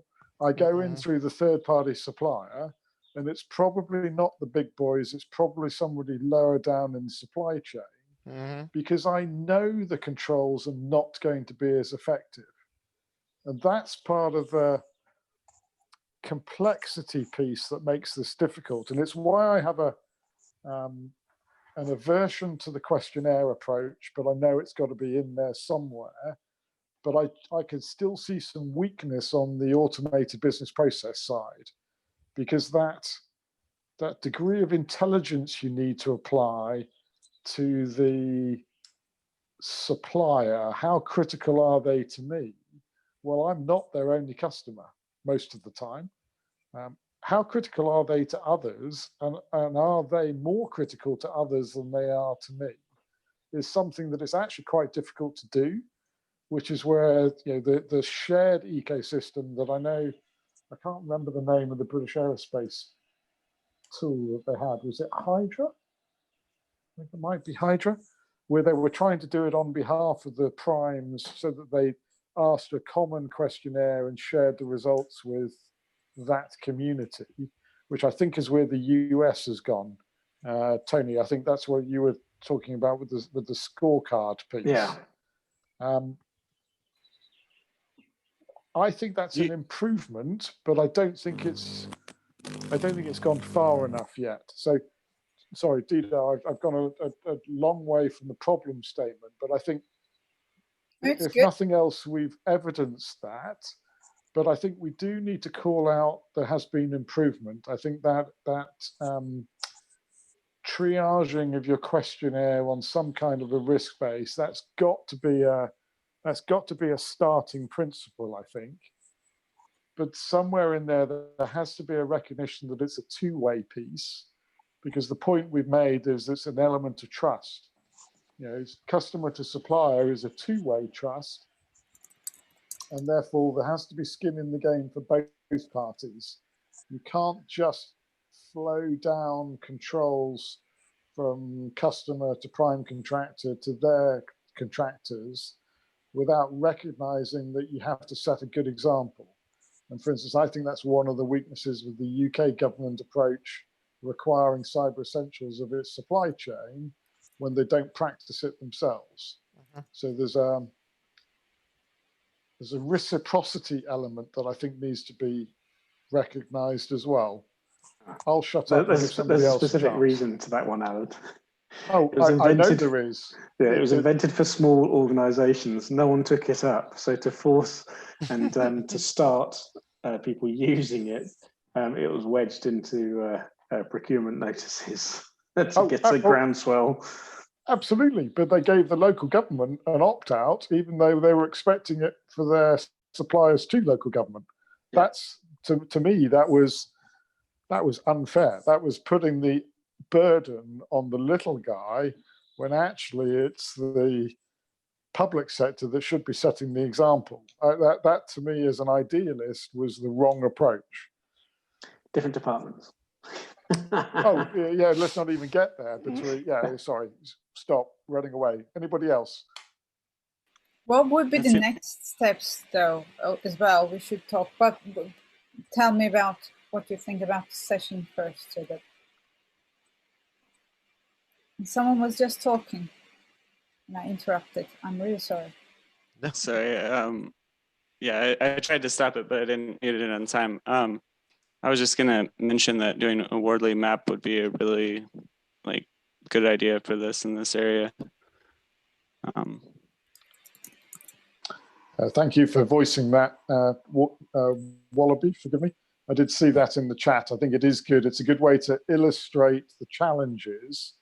And what I haven't seen as to whether that will then take us to where the road to a better place might come from. But I do think I've seen some Wardley maps of supply chains in some of the examples over the last couple of days. But what I haven't seen is a Wardley map used as a design influence to what a good supply chain risk assessment should look like. So I think that's still the missing piece. I was thinking about doing both a map for the actual customer's needs and for the purposes of the purposes on the assurance side. So you have both, and you can kind of compare them and see what it would take to move the one, I guess, towards the other. Like, where could you actually match it up in a way that really makes sense? I've done a Wardley map where I sat down the customer and showed them why their model wasn't working and what they had to do to change. It was really cool. And so in this case, on the third-party assurance, right, one of the things that's really powerful is to create a map of your problem and then, and then work with the third party to say, what are they doing? And also what is the maturity of the controls that they have? And you can actually put them on the, in fact, that's probably a really great way to already do third-party vendor assurance mapping, because you could see how mature their internal processes go. A simple question is, when I ask for your policies, do you give me the results for your compliance as code, i.e., industrialized, or do you give me a document that you already created before that is, or a website that contains the data, product, commoditized product, or do you send me a document, or you're going to have to create one? So even something as simple as that, you can measure the maturity of the third-party vendor or the third-party, provider. And to the other problem, I think, we're looking at doing these assurance exercises as part of a bigger risk management, and that really ties into what we were talking about. Was it yesterday or the day before? Around trying to express risk flow within a Wardley map. Yeah, I think that would tie in with this as well. Yeah, I think the sweet spot here that we should embrace is the fact that, at the moment, especially when you look at third-party assurance and vendors, right? The only way this will scale is with open information, right? You could see, look, we already have an overhead of filling freaking documents, right? And everybody has that, right? So the only way this will scale is that if you have a standardized way to measure and evaluate the security of the third parties. And I think maps allow us to have the granularity that we need, because you don't need a third party to be completely industrialized, right? That's fine. There's shades of maturity. What you don't want is a third party that everything is on the Genesis. I want to add to that. You kind of said something that I agree in the context of you need to have something, at least, like to get the assurance, etc. But I think that everybody needs to understand at least what are the building blocks that you need to have, because this is, again, one of the hardest questions of what do I need to implement, at least like when I'm looking as a provider right now that I need to provide my service for anybody, and then somebody will be auditing me. So right now, even understanding, first of all, what type of security controls I need to put in place in general as a company to secure myself. Then the next phase would be data classification. Like we've spoke about, this is one of the most important things, what I'm trying to protect, understanding where the data flows afterwards, and then understanding what type of third-party risk management program I need to put. And it might be reliant on external scans, questionnaires, all of that context of verifying controls makes sense also, understanding certifications. These are all building blocks. Incorporating other business entities to communicate. These things are things that I can choose. On day one, the chances of me implementing everything are zero. Yeah, I don't know how to create a product while doing all of these things and still stay alive as a company. It just won't happen. But you need to identify at least like what steps you need to take in place. I saw even like really early stage startup companies, literally they raised their seed money right now. And I'm on like a lot of like tech groups, I would say. And the first thing that they're asking, I'm literally saying the first year of the company, which provider to go to certify myself for SOC 2. Right? Why do they say that? Again, they understand that they need to put controls in place because tomorrow they will be selling, okay? And eventually they need to prepare those. So by the way, these are like usually second-time entrepreneurs or third-time entrepreneurs, which they know how painful it will be to actually change things a year or 2 years in advance. Yeah, but look, but I had the same thing, right? When I arrived at a Glasswall, there was a whole thread on SOC 2 compliance, right? That was sucking up 50% of that engineer and 20% of that one, and a massive amount of senior management time. And I was like, why are we doing this? Right? Like, and that's weird because I'm from a security point of view, right? But what's the business case? And because there's a couple of clients that we might get in the future that need this. And I was like, yeah, but at the moment, a lot of the effort that you're doing is manual work. What we should be doing is working on the automation, working on the infrastructure, so that when we're now getting to the point where we're going to do SOC 2, and we're going to do ISO 27000, but we're going to do from a point of view of and this is where I really like where you're going with this, is I don't want to be 100% SOC 2 compliant. I don't want to be 100% ISO 27000 compliant, but I want to be able to have a story where I turn to the clients and says, this is what we don't do, and this is what we do. Exactly. Right? And this is where we are, right? And here's the difference, here's the delta, right? And I completely agree that, I'm on the same boat, right? We are a provider. I want somebody to go to our website and if I really like the labels, right? I want a label of our product, right? And a good example of this is that it's very important that the customer, let's say on the startup world that you're talking about, that the customer know the limitations of the product. Exactly. It's okay, right? Like I will say our product today should not be plugged directly to the internet, right? With massive confidential files, right? Don't do it, because I feel that we don't have the level of robustness and security on a product that we're just launching, right? But if you put it on a separate environment with these guidelines, in your internal network with this, then I believe it's quite secure, right? So it's almost like we have to say, here are the use cases that your product is really good, and almost allow the buyer to be able to defend himself, right? To be able to have consistency. So you might turn around and say, we have no authentication. Okay, fine, right? That's okay, right? So if I know that I need to add an authentication layer on top of it. Exactly. Right? You might say I have authentication, but I don't have authorization because of the design, because we didn't have time. And that's okay, right? It's important to understand that most products start in an insecure state.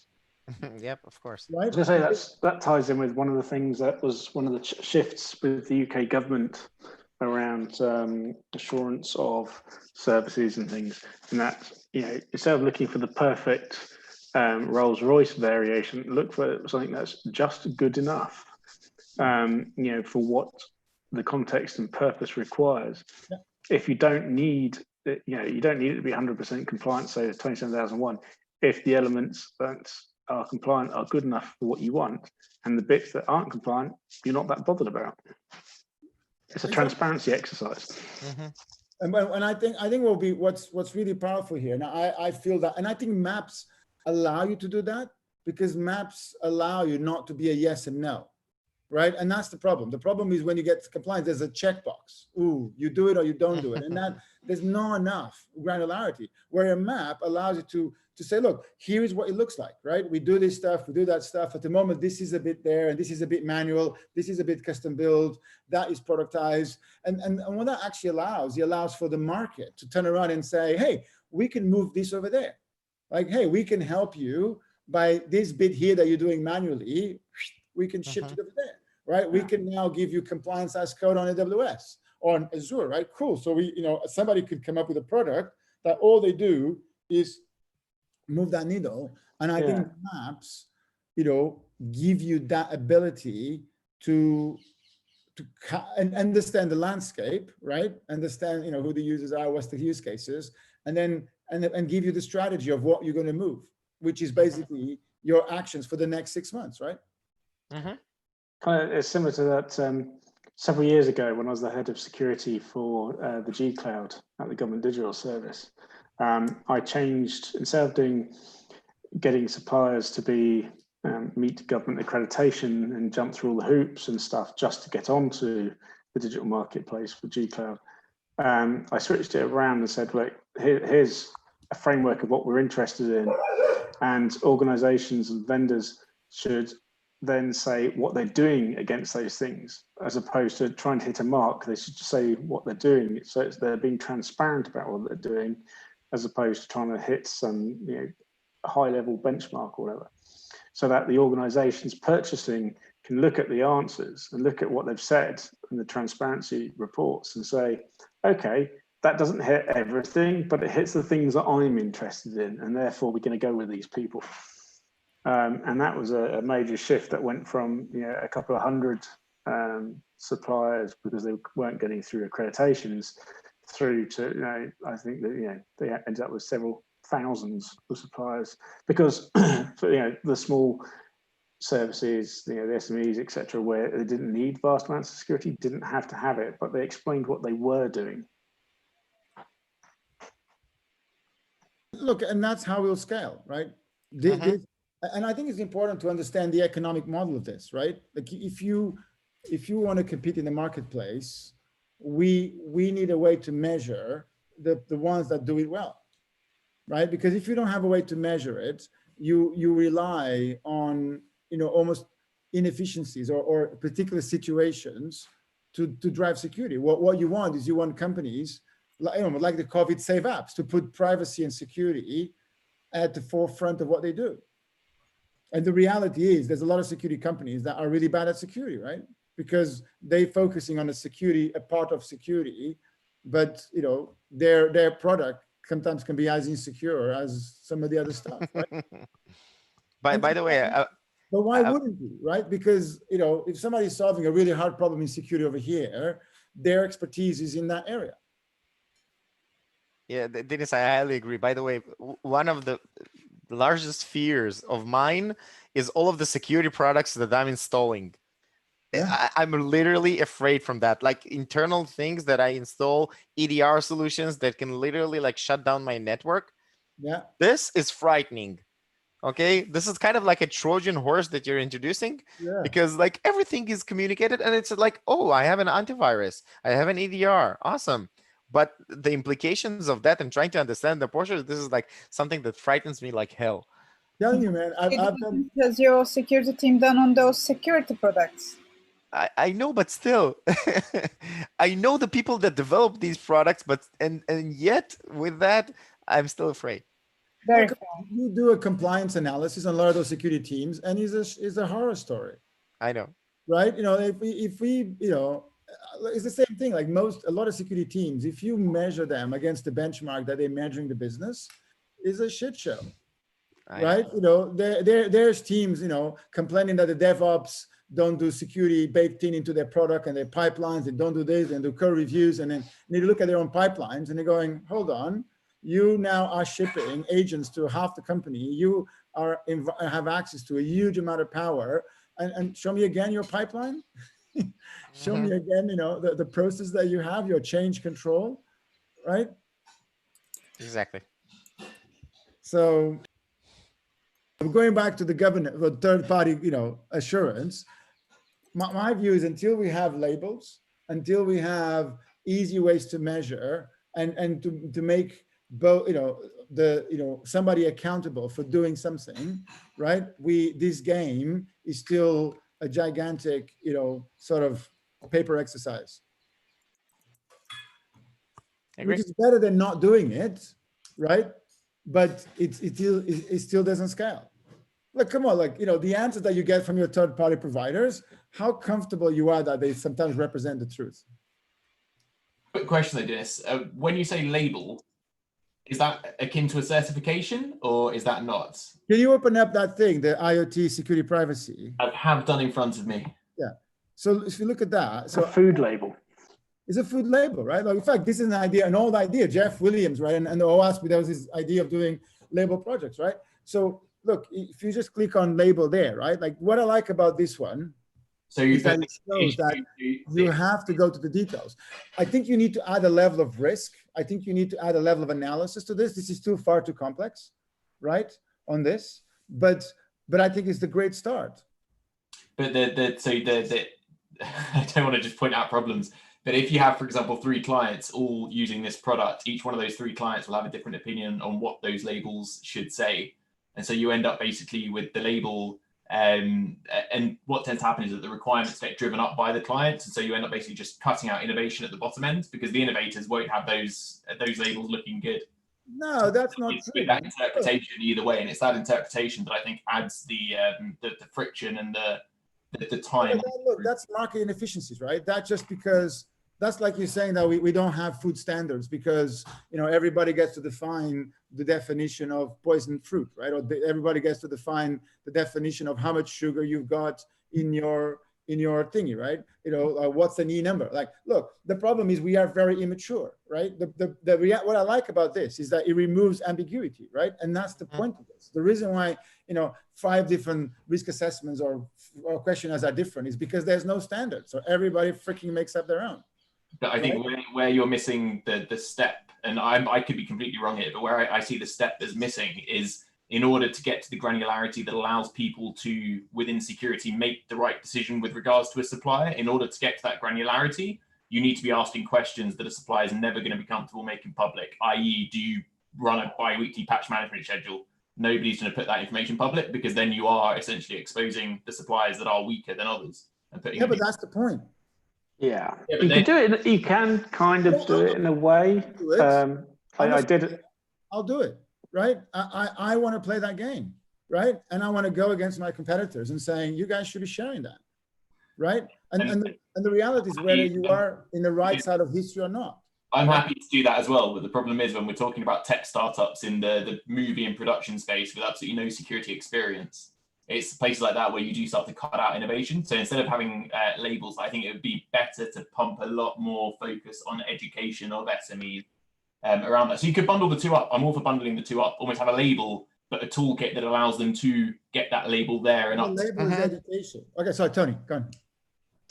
I was going to say, I did a similar sort of piece where I actually had a site for cloud-based services that were assured. And let me just show the screen a sec. Oh, yeah. No, you can.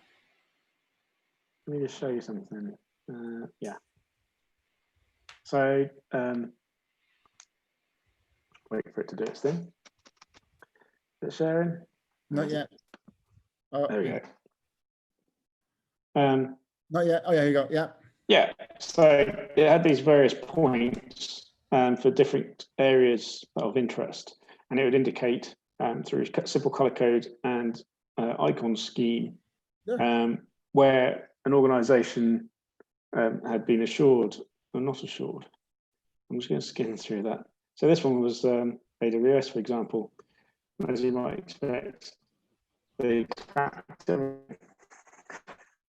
So these were then actually published on a website, publicly accessible websites, where they didn't have this full report, but they could see these kite marks, as it were, for the different areas.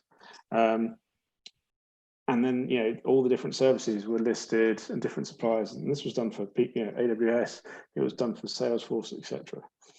And organizations go on and either look at draw some sort of assurance that these would have been assessed. And this was done with the NCA. Against these levels, if some of the, normally actually there tended to be sort of like, occasionally you might get some of these grey. And it was a way to create this sort of database or a repository was the best way to put it, where people could gain some comfort based on, and it's almost similar sort of thing. It's just labels. And it's, again, it's that sort of, the new sort of food labels where you have the red, green, yellow for what level of salt or, whether it's within the stated parameters. And it was kind of around that. And yeah, that had some good buy-in from various people like AWS and others. I sold it with my company a while back, and the people who bought it just didn't continue it. But hey. Do you mind me asking a quick question, then I'm going to shut up and drop off very soon. But so if we take this example, let's say you have two suppliers that have had this assurance report done. Now the assurance report, when it says assured, a third party needs to have made them green. So the third party assesses the first supplier and says you do two identity and access management reviews a year. That's good enough for me. Give you green. The second supplier says they do 4. That's good enough for me. Given the service I think you provide, I'll make you green. And then both those suppliers go out to Barclays, and Barclays say, actually, because of the data we're transferring the supplier and because of how critical that is to our business, I want both those suppliers to have done 8 identity and access management reviews a year. So obviously there's a greater, there's a whole set of stuff within the report. I'm just scrolling so no one can see it.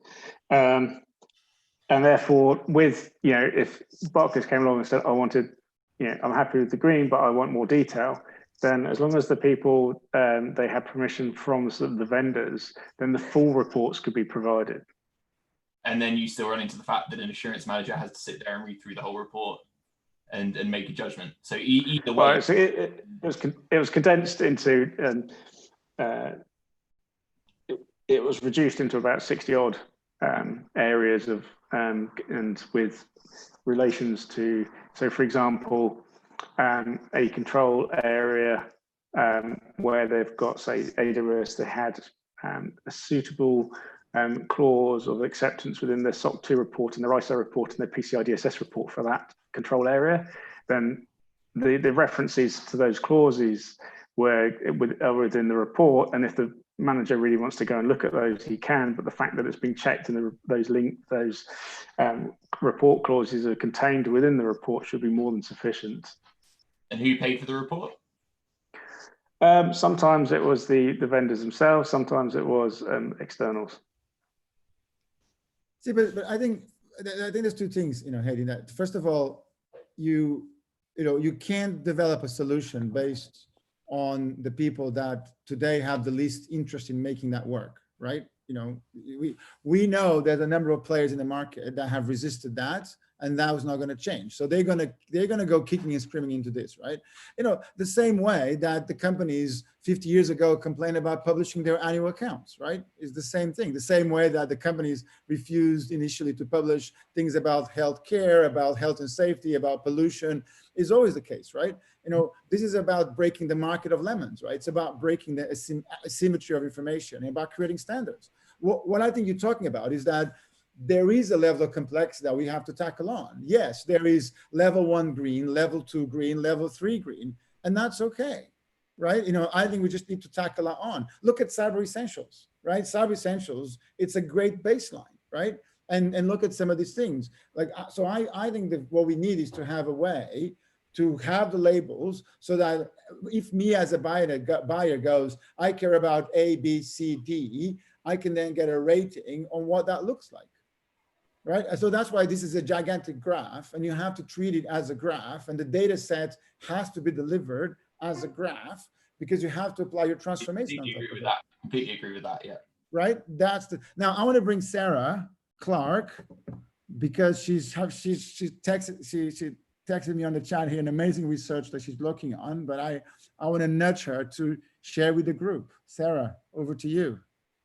Well, it's a little bit in the field that you've both been talking about, which is trying to actually come up with some evidence-backed benchmarks for those things that predispose customers of a supplier to more risk. So we've been talking about data, we've been talking about availability, location in the world, we've been talking about various different types of data for different regulations, etc. So some of those are absolute, some of those are things you need for compliance. So your risk is really down to you comply or you don't with a regulation. You're going to get fined or whatever.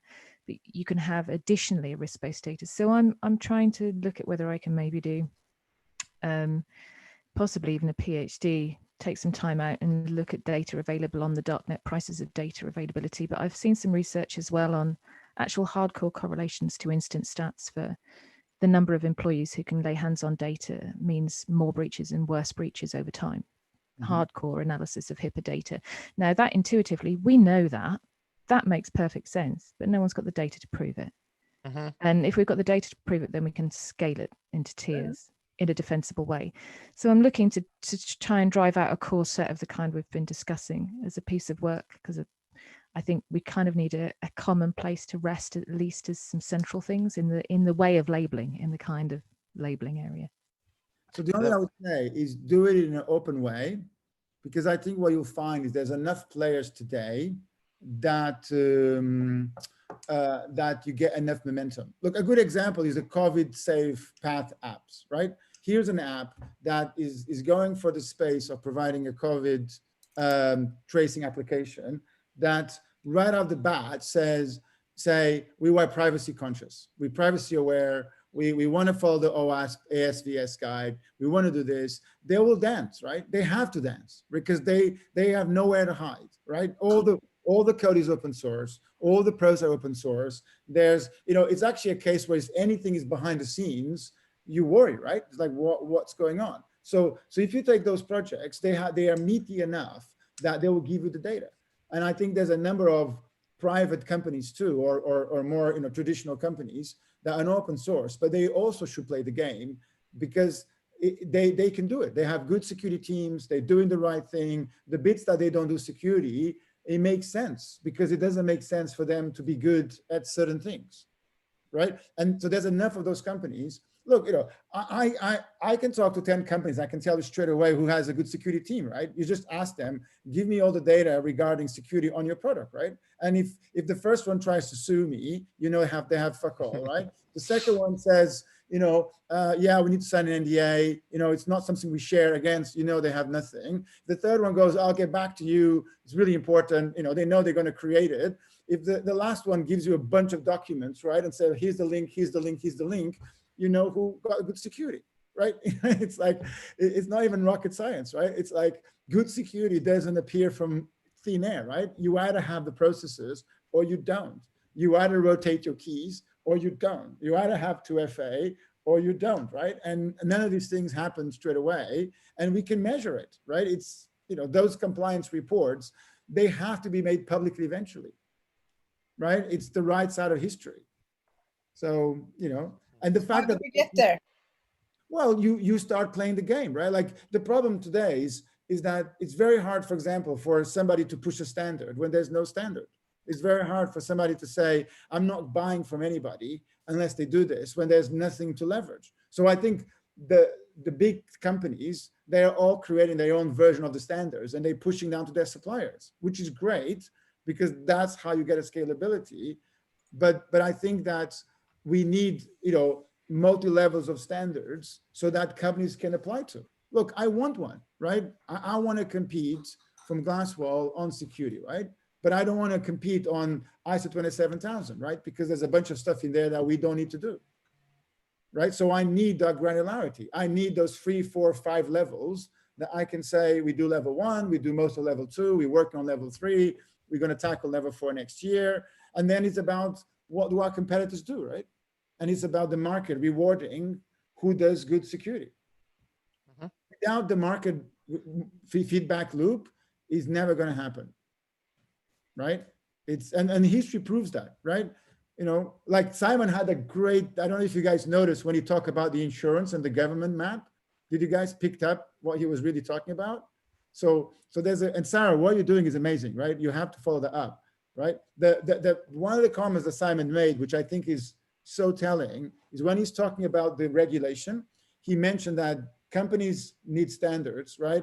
And then what they do is that there's a government element who creates the standards, right? So and if the government didn't exist, what the companies would do is they will insure it, right? So the companies would buy insurance, right? And for all the people that would die when something goes wrong. And now that's what the market would do, right?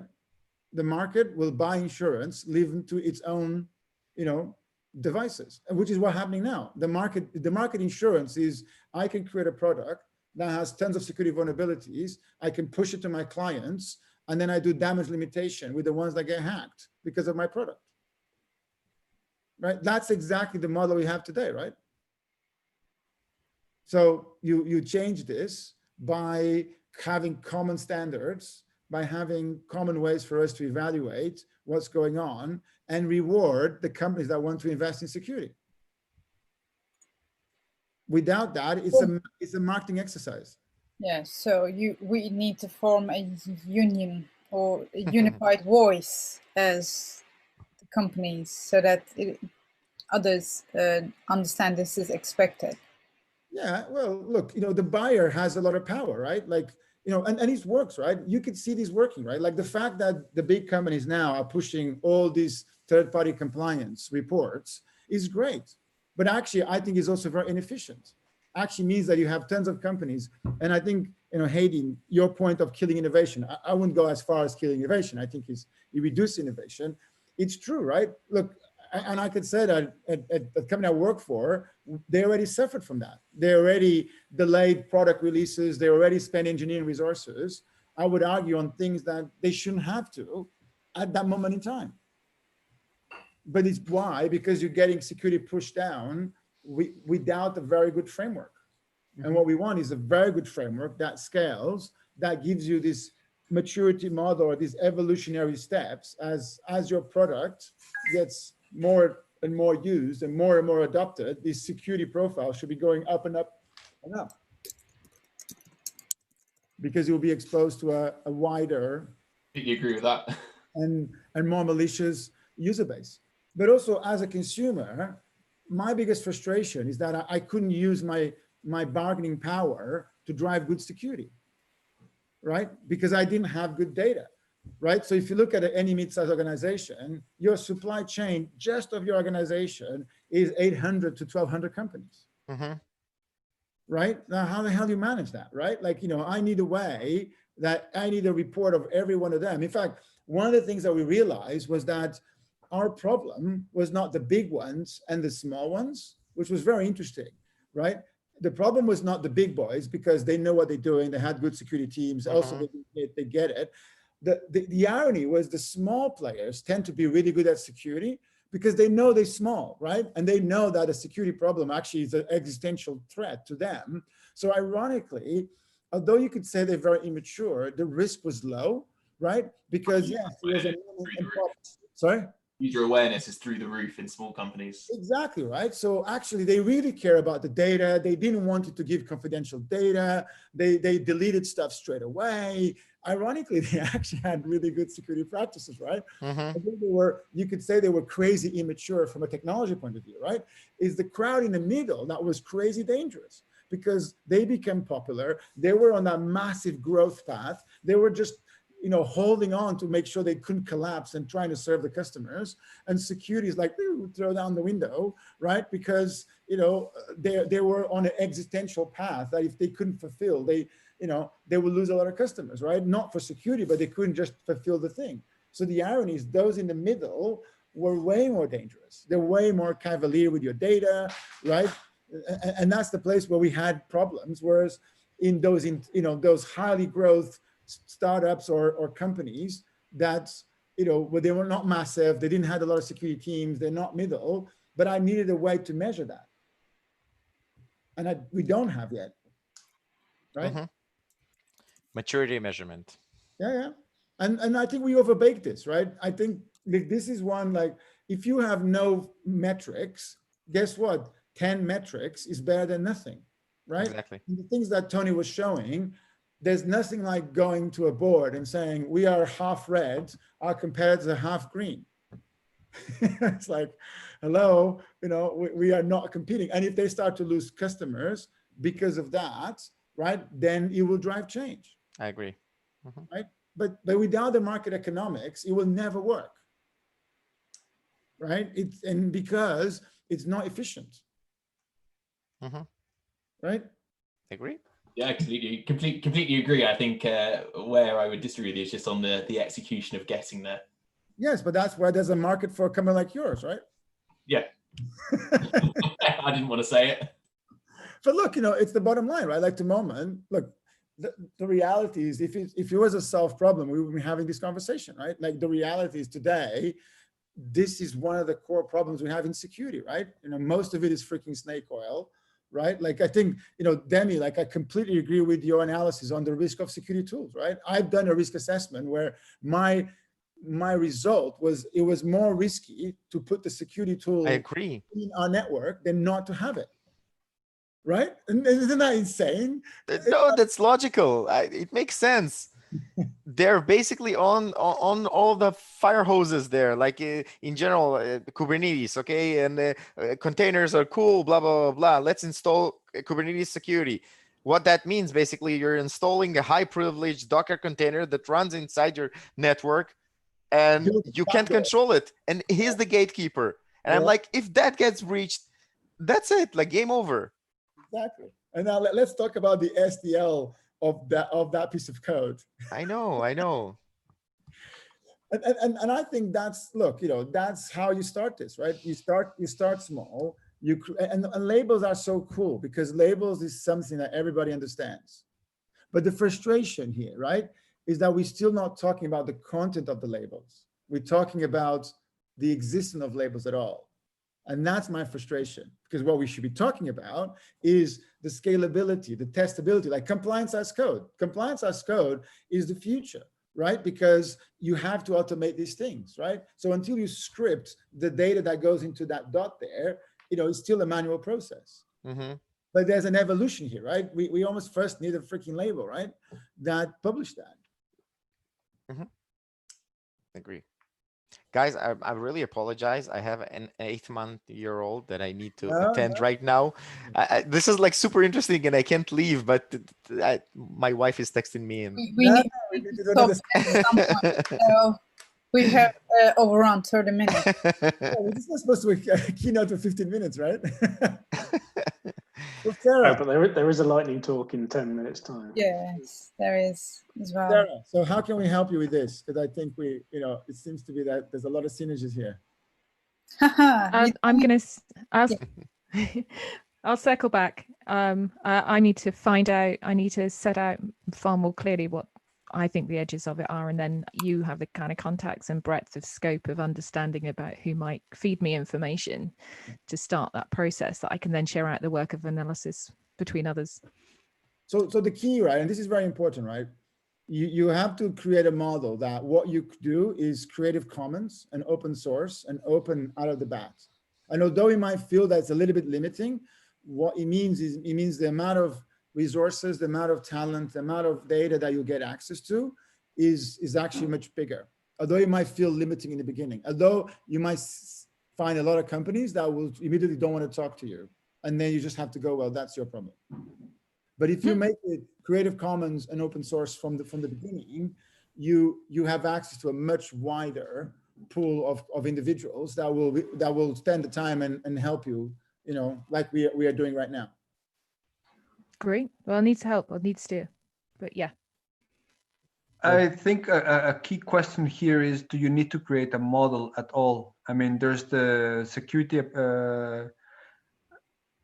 SAM, what is it? Security Application Maturity Model. There's BSIM, Building Security and Maturity Model. So I'm not sure you need to reinvent the wheel, because they both are very close kin, and you will not come up with something a lot better than what there is already. So that is a great point.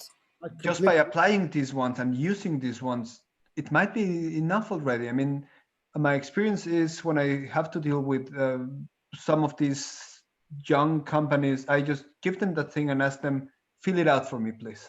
Yeah. And if they say, I do everything, I know I'm dealing with some snake oil seller, because there's no one doing everything. So if I cannot get an honest answer to this questionnaire, which is open source, you can just give it and have them answer it. There's Excel sheets for both questionnaires, so you can just give them and have them answer that. You're dealing with snake oil peddlers. And if they are honest, then at least you have a decent basis upon which to base a buy decision or not buy decision, or whatever you want to do afterwards, your risk decision.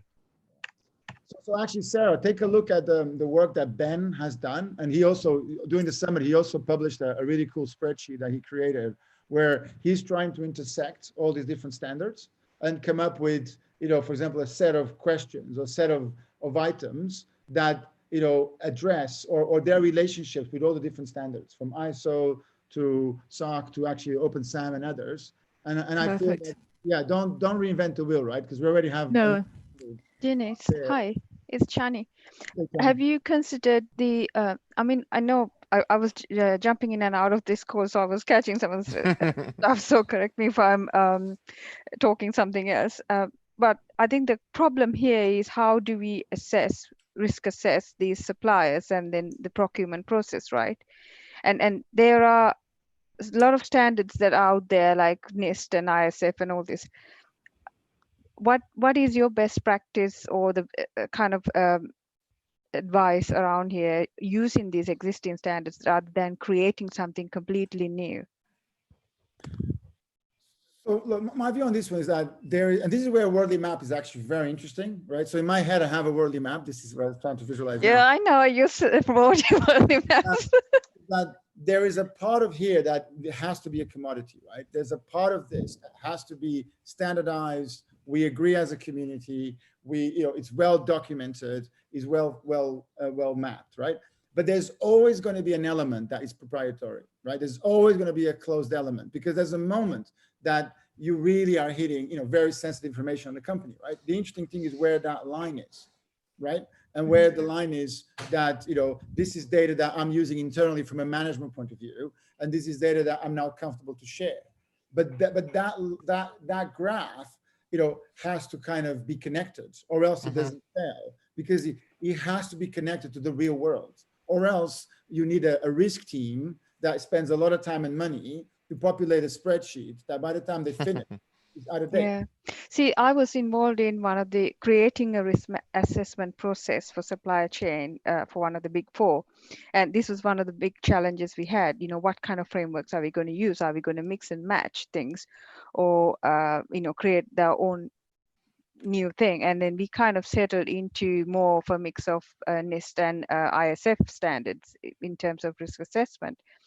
So, but a lot of the time when I speak to companies, what I find is people don't even have a risk assessment process, let alone risk assessing suppliers. And that's the reality. So if we were to try and, my issue is, if I go and introduce something completely new, then they're going to be like, oh, what the hell is that? So, how do I simplify the process so that, it can be applied to the small and medium enterprises, to the larger organizations? And that has been a massive challenge. Well, what you want, right, is and this is why maturity models, some people don't like it. I quite like it, is because it is definitely a maturity model, right? So take 10 companies, these 5 don't have a vendor third-party risk assessment. There you go, checkbox, right? Some of these things are binary, right? You either do it or you don't, right? Yeah.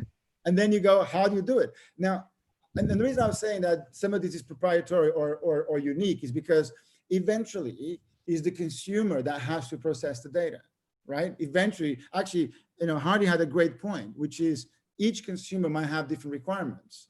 My challenge or my frustration is at the moment, look, I'm a knowledgeable consumer, right? I believe I can make informed security decisions on my suppliers. I understand a little bit about information security.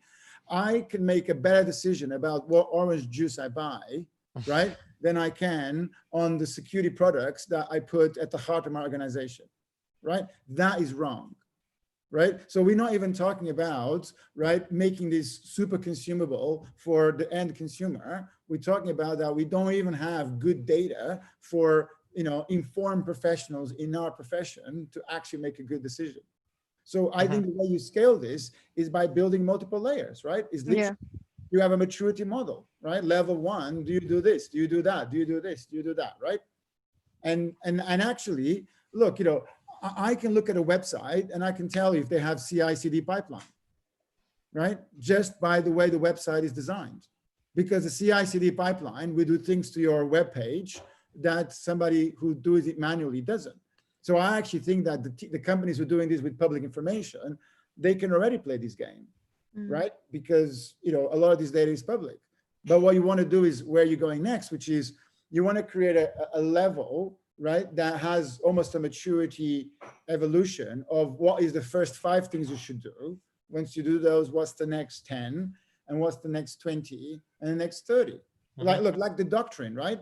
Of Warley Maps, right? Now we need a doctrine for security practices, right? And you can measure those, right? And it has little shades of red and little shades. And then is the client who should then make a decision on the maturity that they want to buy, right? If I'm buying something that is going to go on my Kubernetes cluster, right? Going to Demi example, then I want something that is very secure, right? If I'm buying something that goes on that environment that I'm okay if it blows up, then I don't care about it. Yeah, right? I've had the same problem. You get too paranoid about these products, and then you end up not installing them or applying them, and you end up doing more work just to be secure, which is not the best way to go about doing it. I'd rather secure my network than install something like that. Yeah, same here. Segregate my services and separate that to different Kubernetes clusters. Awesome. My security is much better than actually handling everything on a single cluster. That's what security is all about. Look, we actually had a very interesting case that we had an incident that one of my member from my team left, an RDP port open, somebody compromised it, the other, right? It was a great wake-up call because we for that particular case, we actually were running on a dev.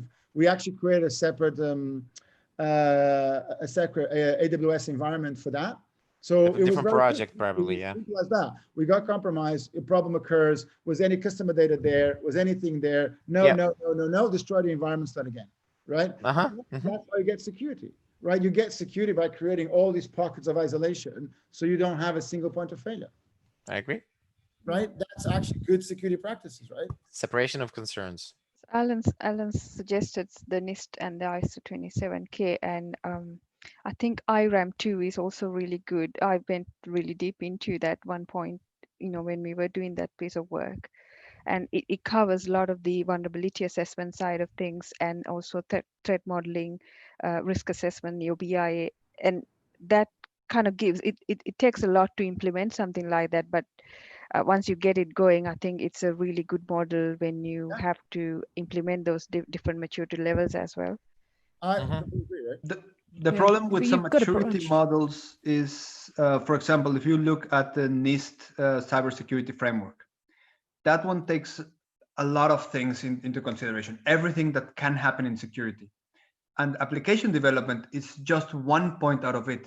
And then you can map OpenSAM or BSIM to just this one single point, which is enormous. So the problem is sometimes the maturity models that there are in the wild are just taking either the very macro lens, like looking at the universe, or the very nano lens, looking at the single atom. And there's like nothing in between. There's not a theory of strings that can help you assess the maturity and rate a company out of there. I think you can look at different data layers in that case, going into OS level to the user data level, and then apply these controls into those different layers when it comes to application development. Look, the reason why, like that exists, what you just described, is because look at who created it, right? One was created by a government agency who doesn't run those things in production, who can just, do a good mapping, but it's moving forward. And then the second one was created by consultants, right? Who again, want to go into the detail. Where I think we need to work together is that this needs to be developed by the people on the ground. This needs to be developed by companies who need to provide both information and consume the information, because you get a level of real worldliness that you don't get with these things. I quite agree and disagree at the same time, because so when you create these kind of standards, they form working groups and they spend a lot of time and research into these frameworks. Yes, you have to have the people on the ground using it, but how do you choose these people? Are you going to use one company to do the whole thing, or are you going to use a whole working group, spending enough time to create that framework? So I think it should be a balance. Yes, those standards are great, right? And the people, and I know some of the people who created it, are highly respected. My problem with them is that some of these, it has to be driven by the practitioners. Right? Wouldn't you say when you apply it, then it should be driven by the practitioners? Because how you apply is different to each company, right? So ISO could be interpreted in so many different ways, but how you apply the control set and then different going into technical details is different to each company. Not that different, right? But look, even if that's the case, you have to take that into account, right? This has to be driven by the individuals that, look, NIST is a good example, right? Like what we actually need is a NIST light, right? Or we need a NIST for healthcare, a NIST for startups, a NIST for this, a NIST for companies on this sector, right? Because you need to take that and create the subset that makes sense for you. That's exactly what I said. Yeah. I agree. Building blocks, small building blocks that I can copy and paste, because literally this is what we do. Okay. Copy and pasting things. I'm really good at that, by the way. And scripts. Yeah, no, really. And then you can assemble the correct framework that you like to do. That's it. And it's easy, and it's easier to copy something that actually works. And maybe we'll add to the copy and paste something else tomorrow, but eventually like ending up with some kind of regulation and starting working groups, and it can work, but usually like direct results in the field work better. And we already have the base data. I know, I agree. by the way. Take the NIST framework, take PSIM, take OpenSAM. I agree. Take us 27,000. I think there's too much framework. That's what it is. Nobody's applying anything correctly, and then we are. So again, look at the work that Ben is trying to do, which is trying to normalize those, right, into a common set that we can map to the individual ones. Ben who? Which Ben? Ben Schofield. So there's a session on it tomorrow, right? Isn't it? Is this the open security framework? Yeah. Risk framework. Yeah. Yes. Universe. Well, that's Universe. So that's a different thing. The risk universe is trying to create a great way to talk about security from Phil Huggins. Actually, let me get the link here for you guys. But I definitely think that the solution here is not to create another standard, right? Because you know the joke, right? You start with everybody complaining that there's 6 standards. We need to create one that unifies them all, and then a year later there's 7 standards, right? Yeah. So, yeah. So security controls mapping. Cool. All right. I was just going to paste it on the chat. Can you guys take a look at that? It's a good attempt at doing those, trying to create that correlation. Hasn't ISF done that already? Like good practice for whatever it's called?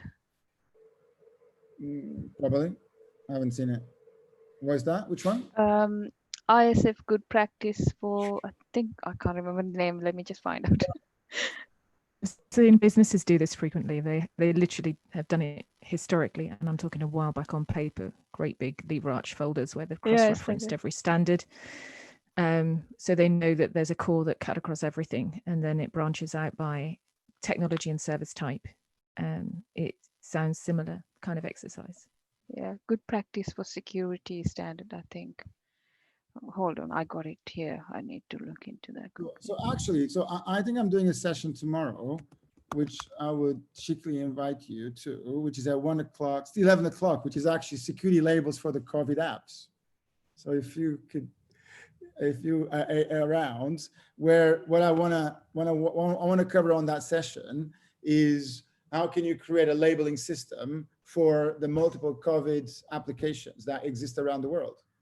And it's about, exactly those practices. It's about taking 10, 20 items that we can all agree that are important, that are, it's almost like, what's the thing where is smart, is simple, actionable, measurable, repeatable, something, right?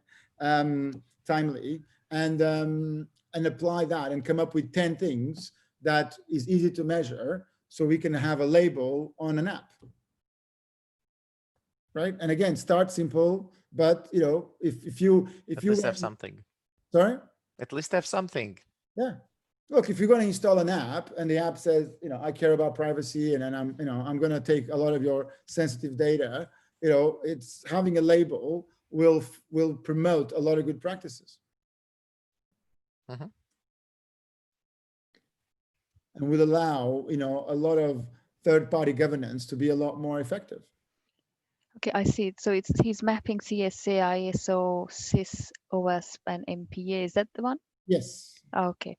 So the other one I was talking about is mapping ISO 27000, NIST, and CIS top 20 and PCI DSS. So that's what they're saying they're mapping. I don't know if they've changed the recent one. Yeah. And that's what I really would like, to see happening, right? What I would like to see happening is, is having that ability as both a buyer and a vendor, right? A supplier and a consumer, to have a common language, right? That you can assess and make decisions. And I go back to the economic model. Until we change the economic model, actually there's two: the economic model and the social model, right? Which is important. And again, look at the lessons from the greening movement, from fair trade, from pollution, where we know it works when companies are exposed for pollution and companies are exposed for their practices. So we know the market works and the government regulation works at that level, and that's what we need here. right? We need standards, we need minimum standards, we need a way to nudge the market so that it's efficient. You reward who develops and creates secure applications and secure, products, and who's buying it can have a guarantee that the playing field is well defined.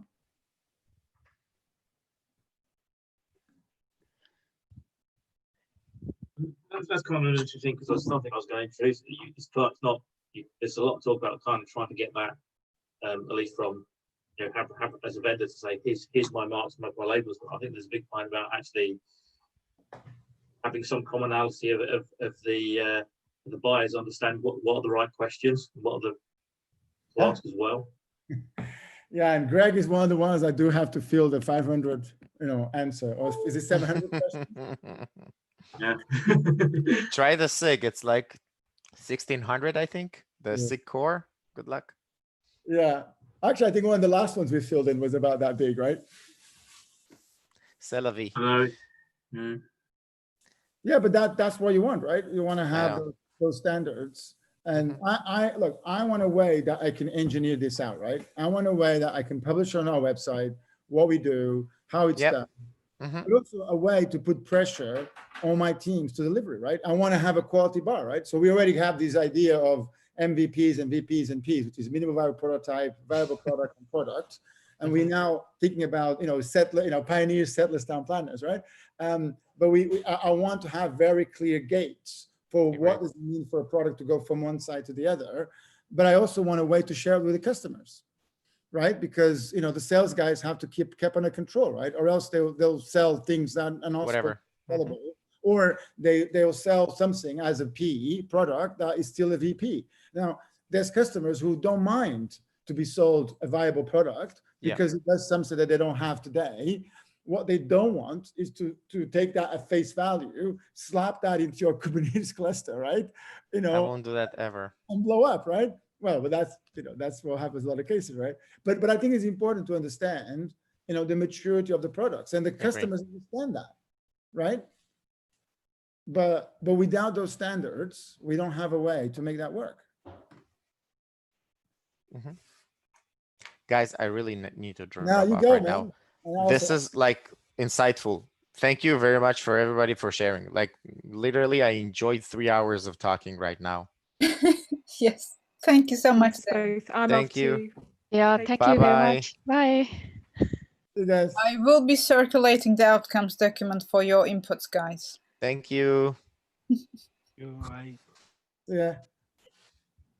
Yes, let's give people some breathing room, and let's go and... Huh? Have you stopped recording? No, I haven't. Yeah.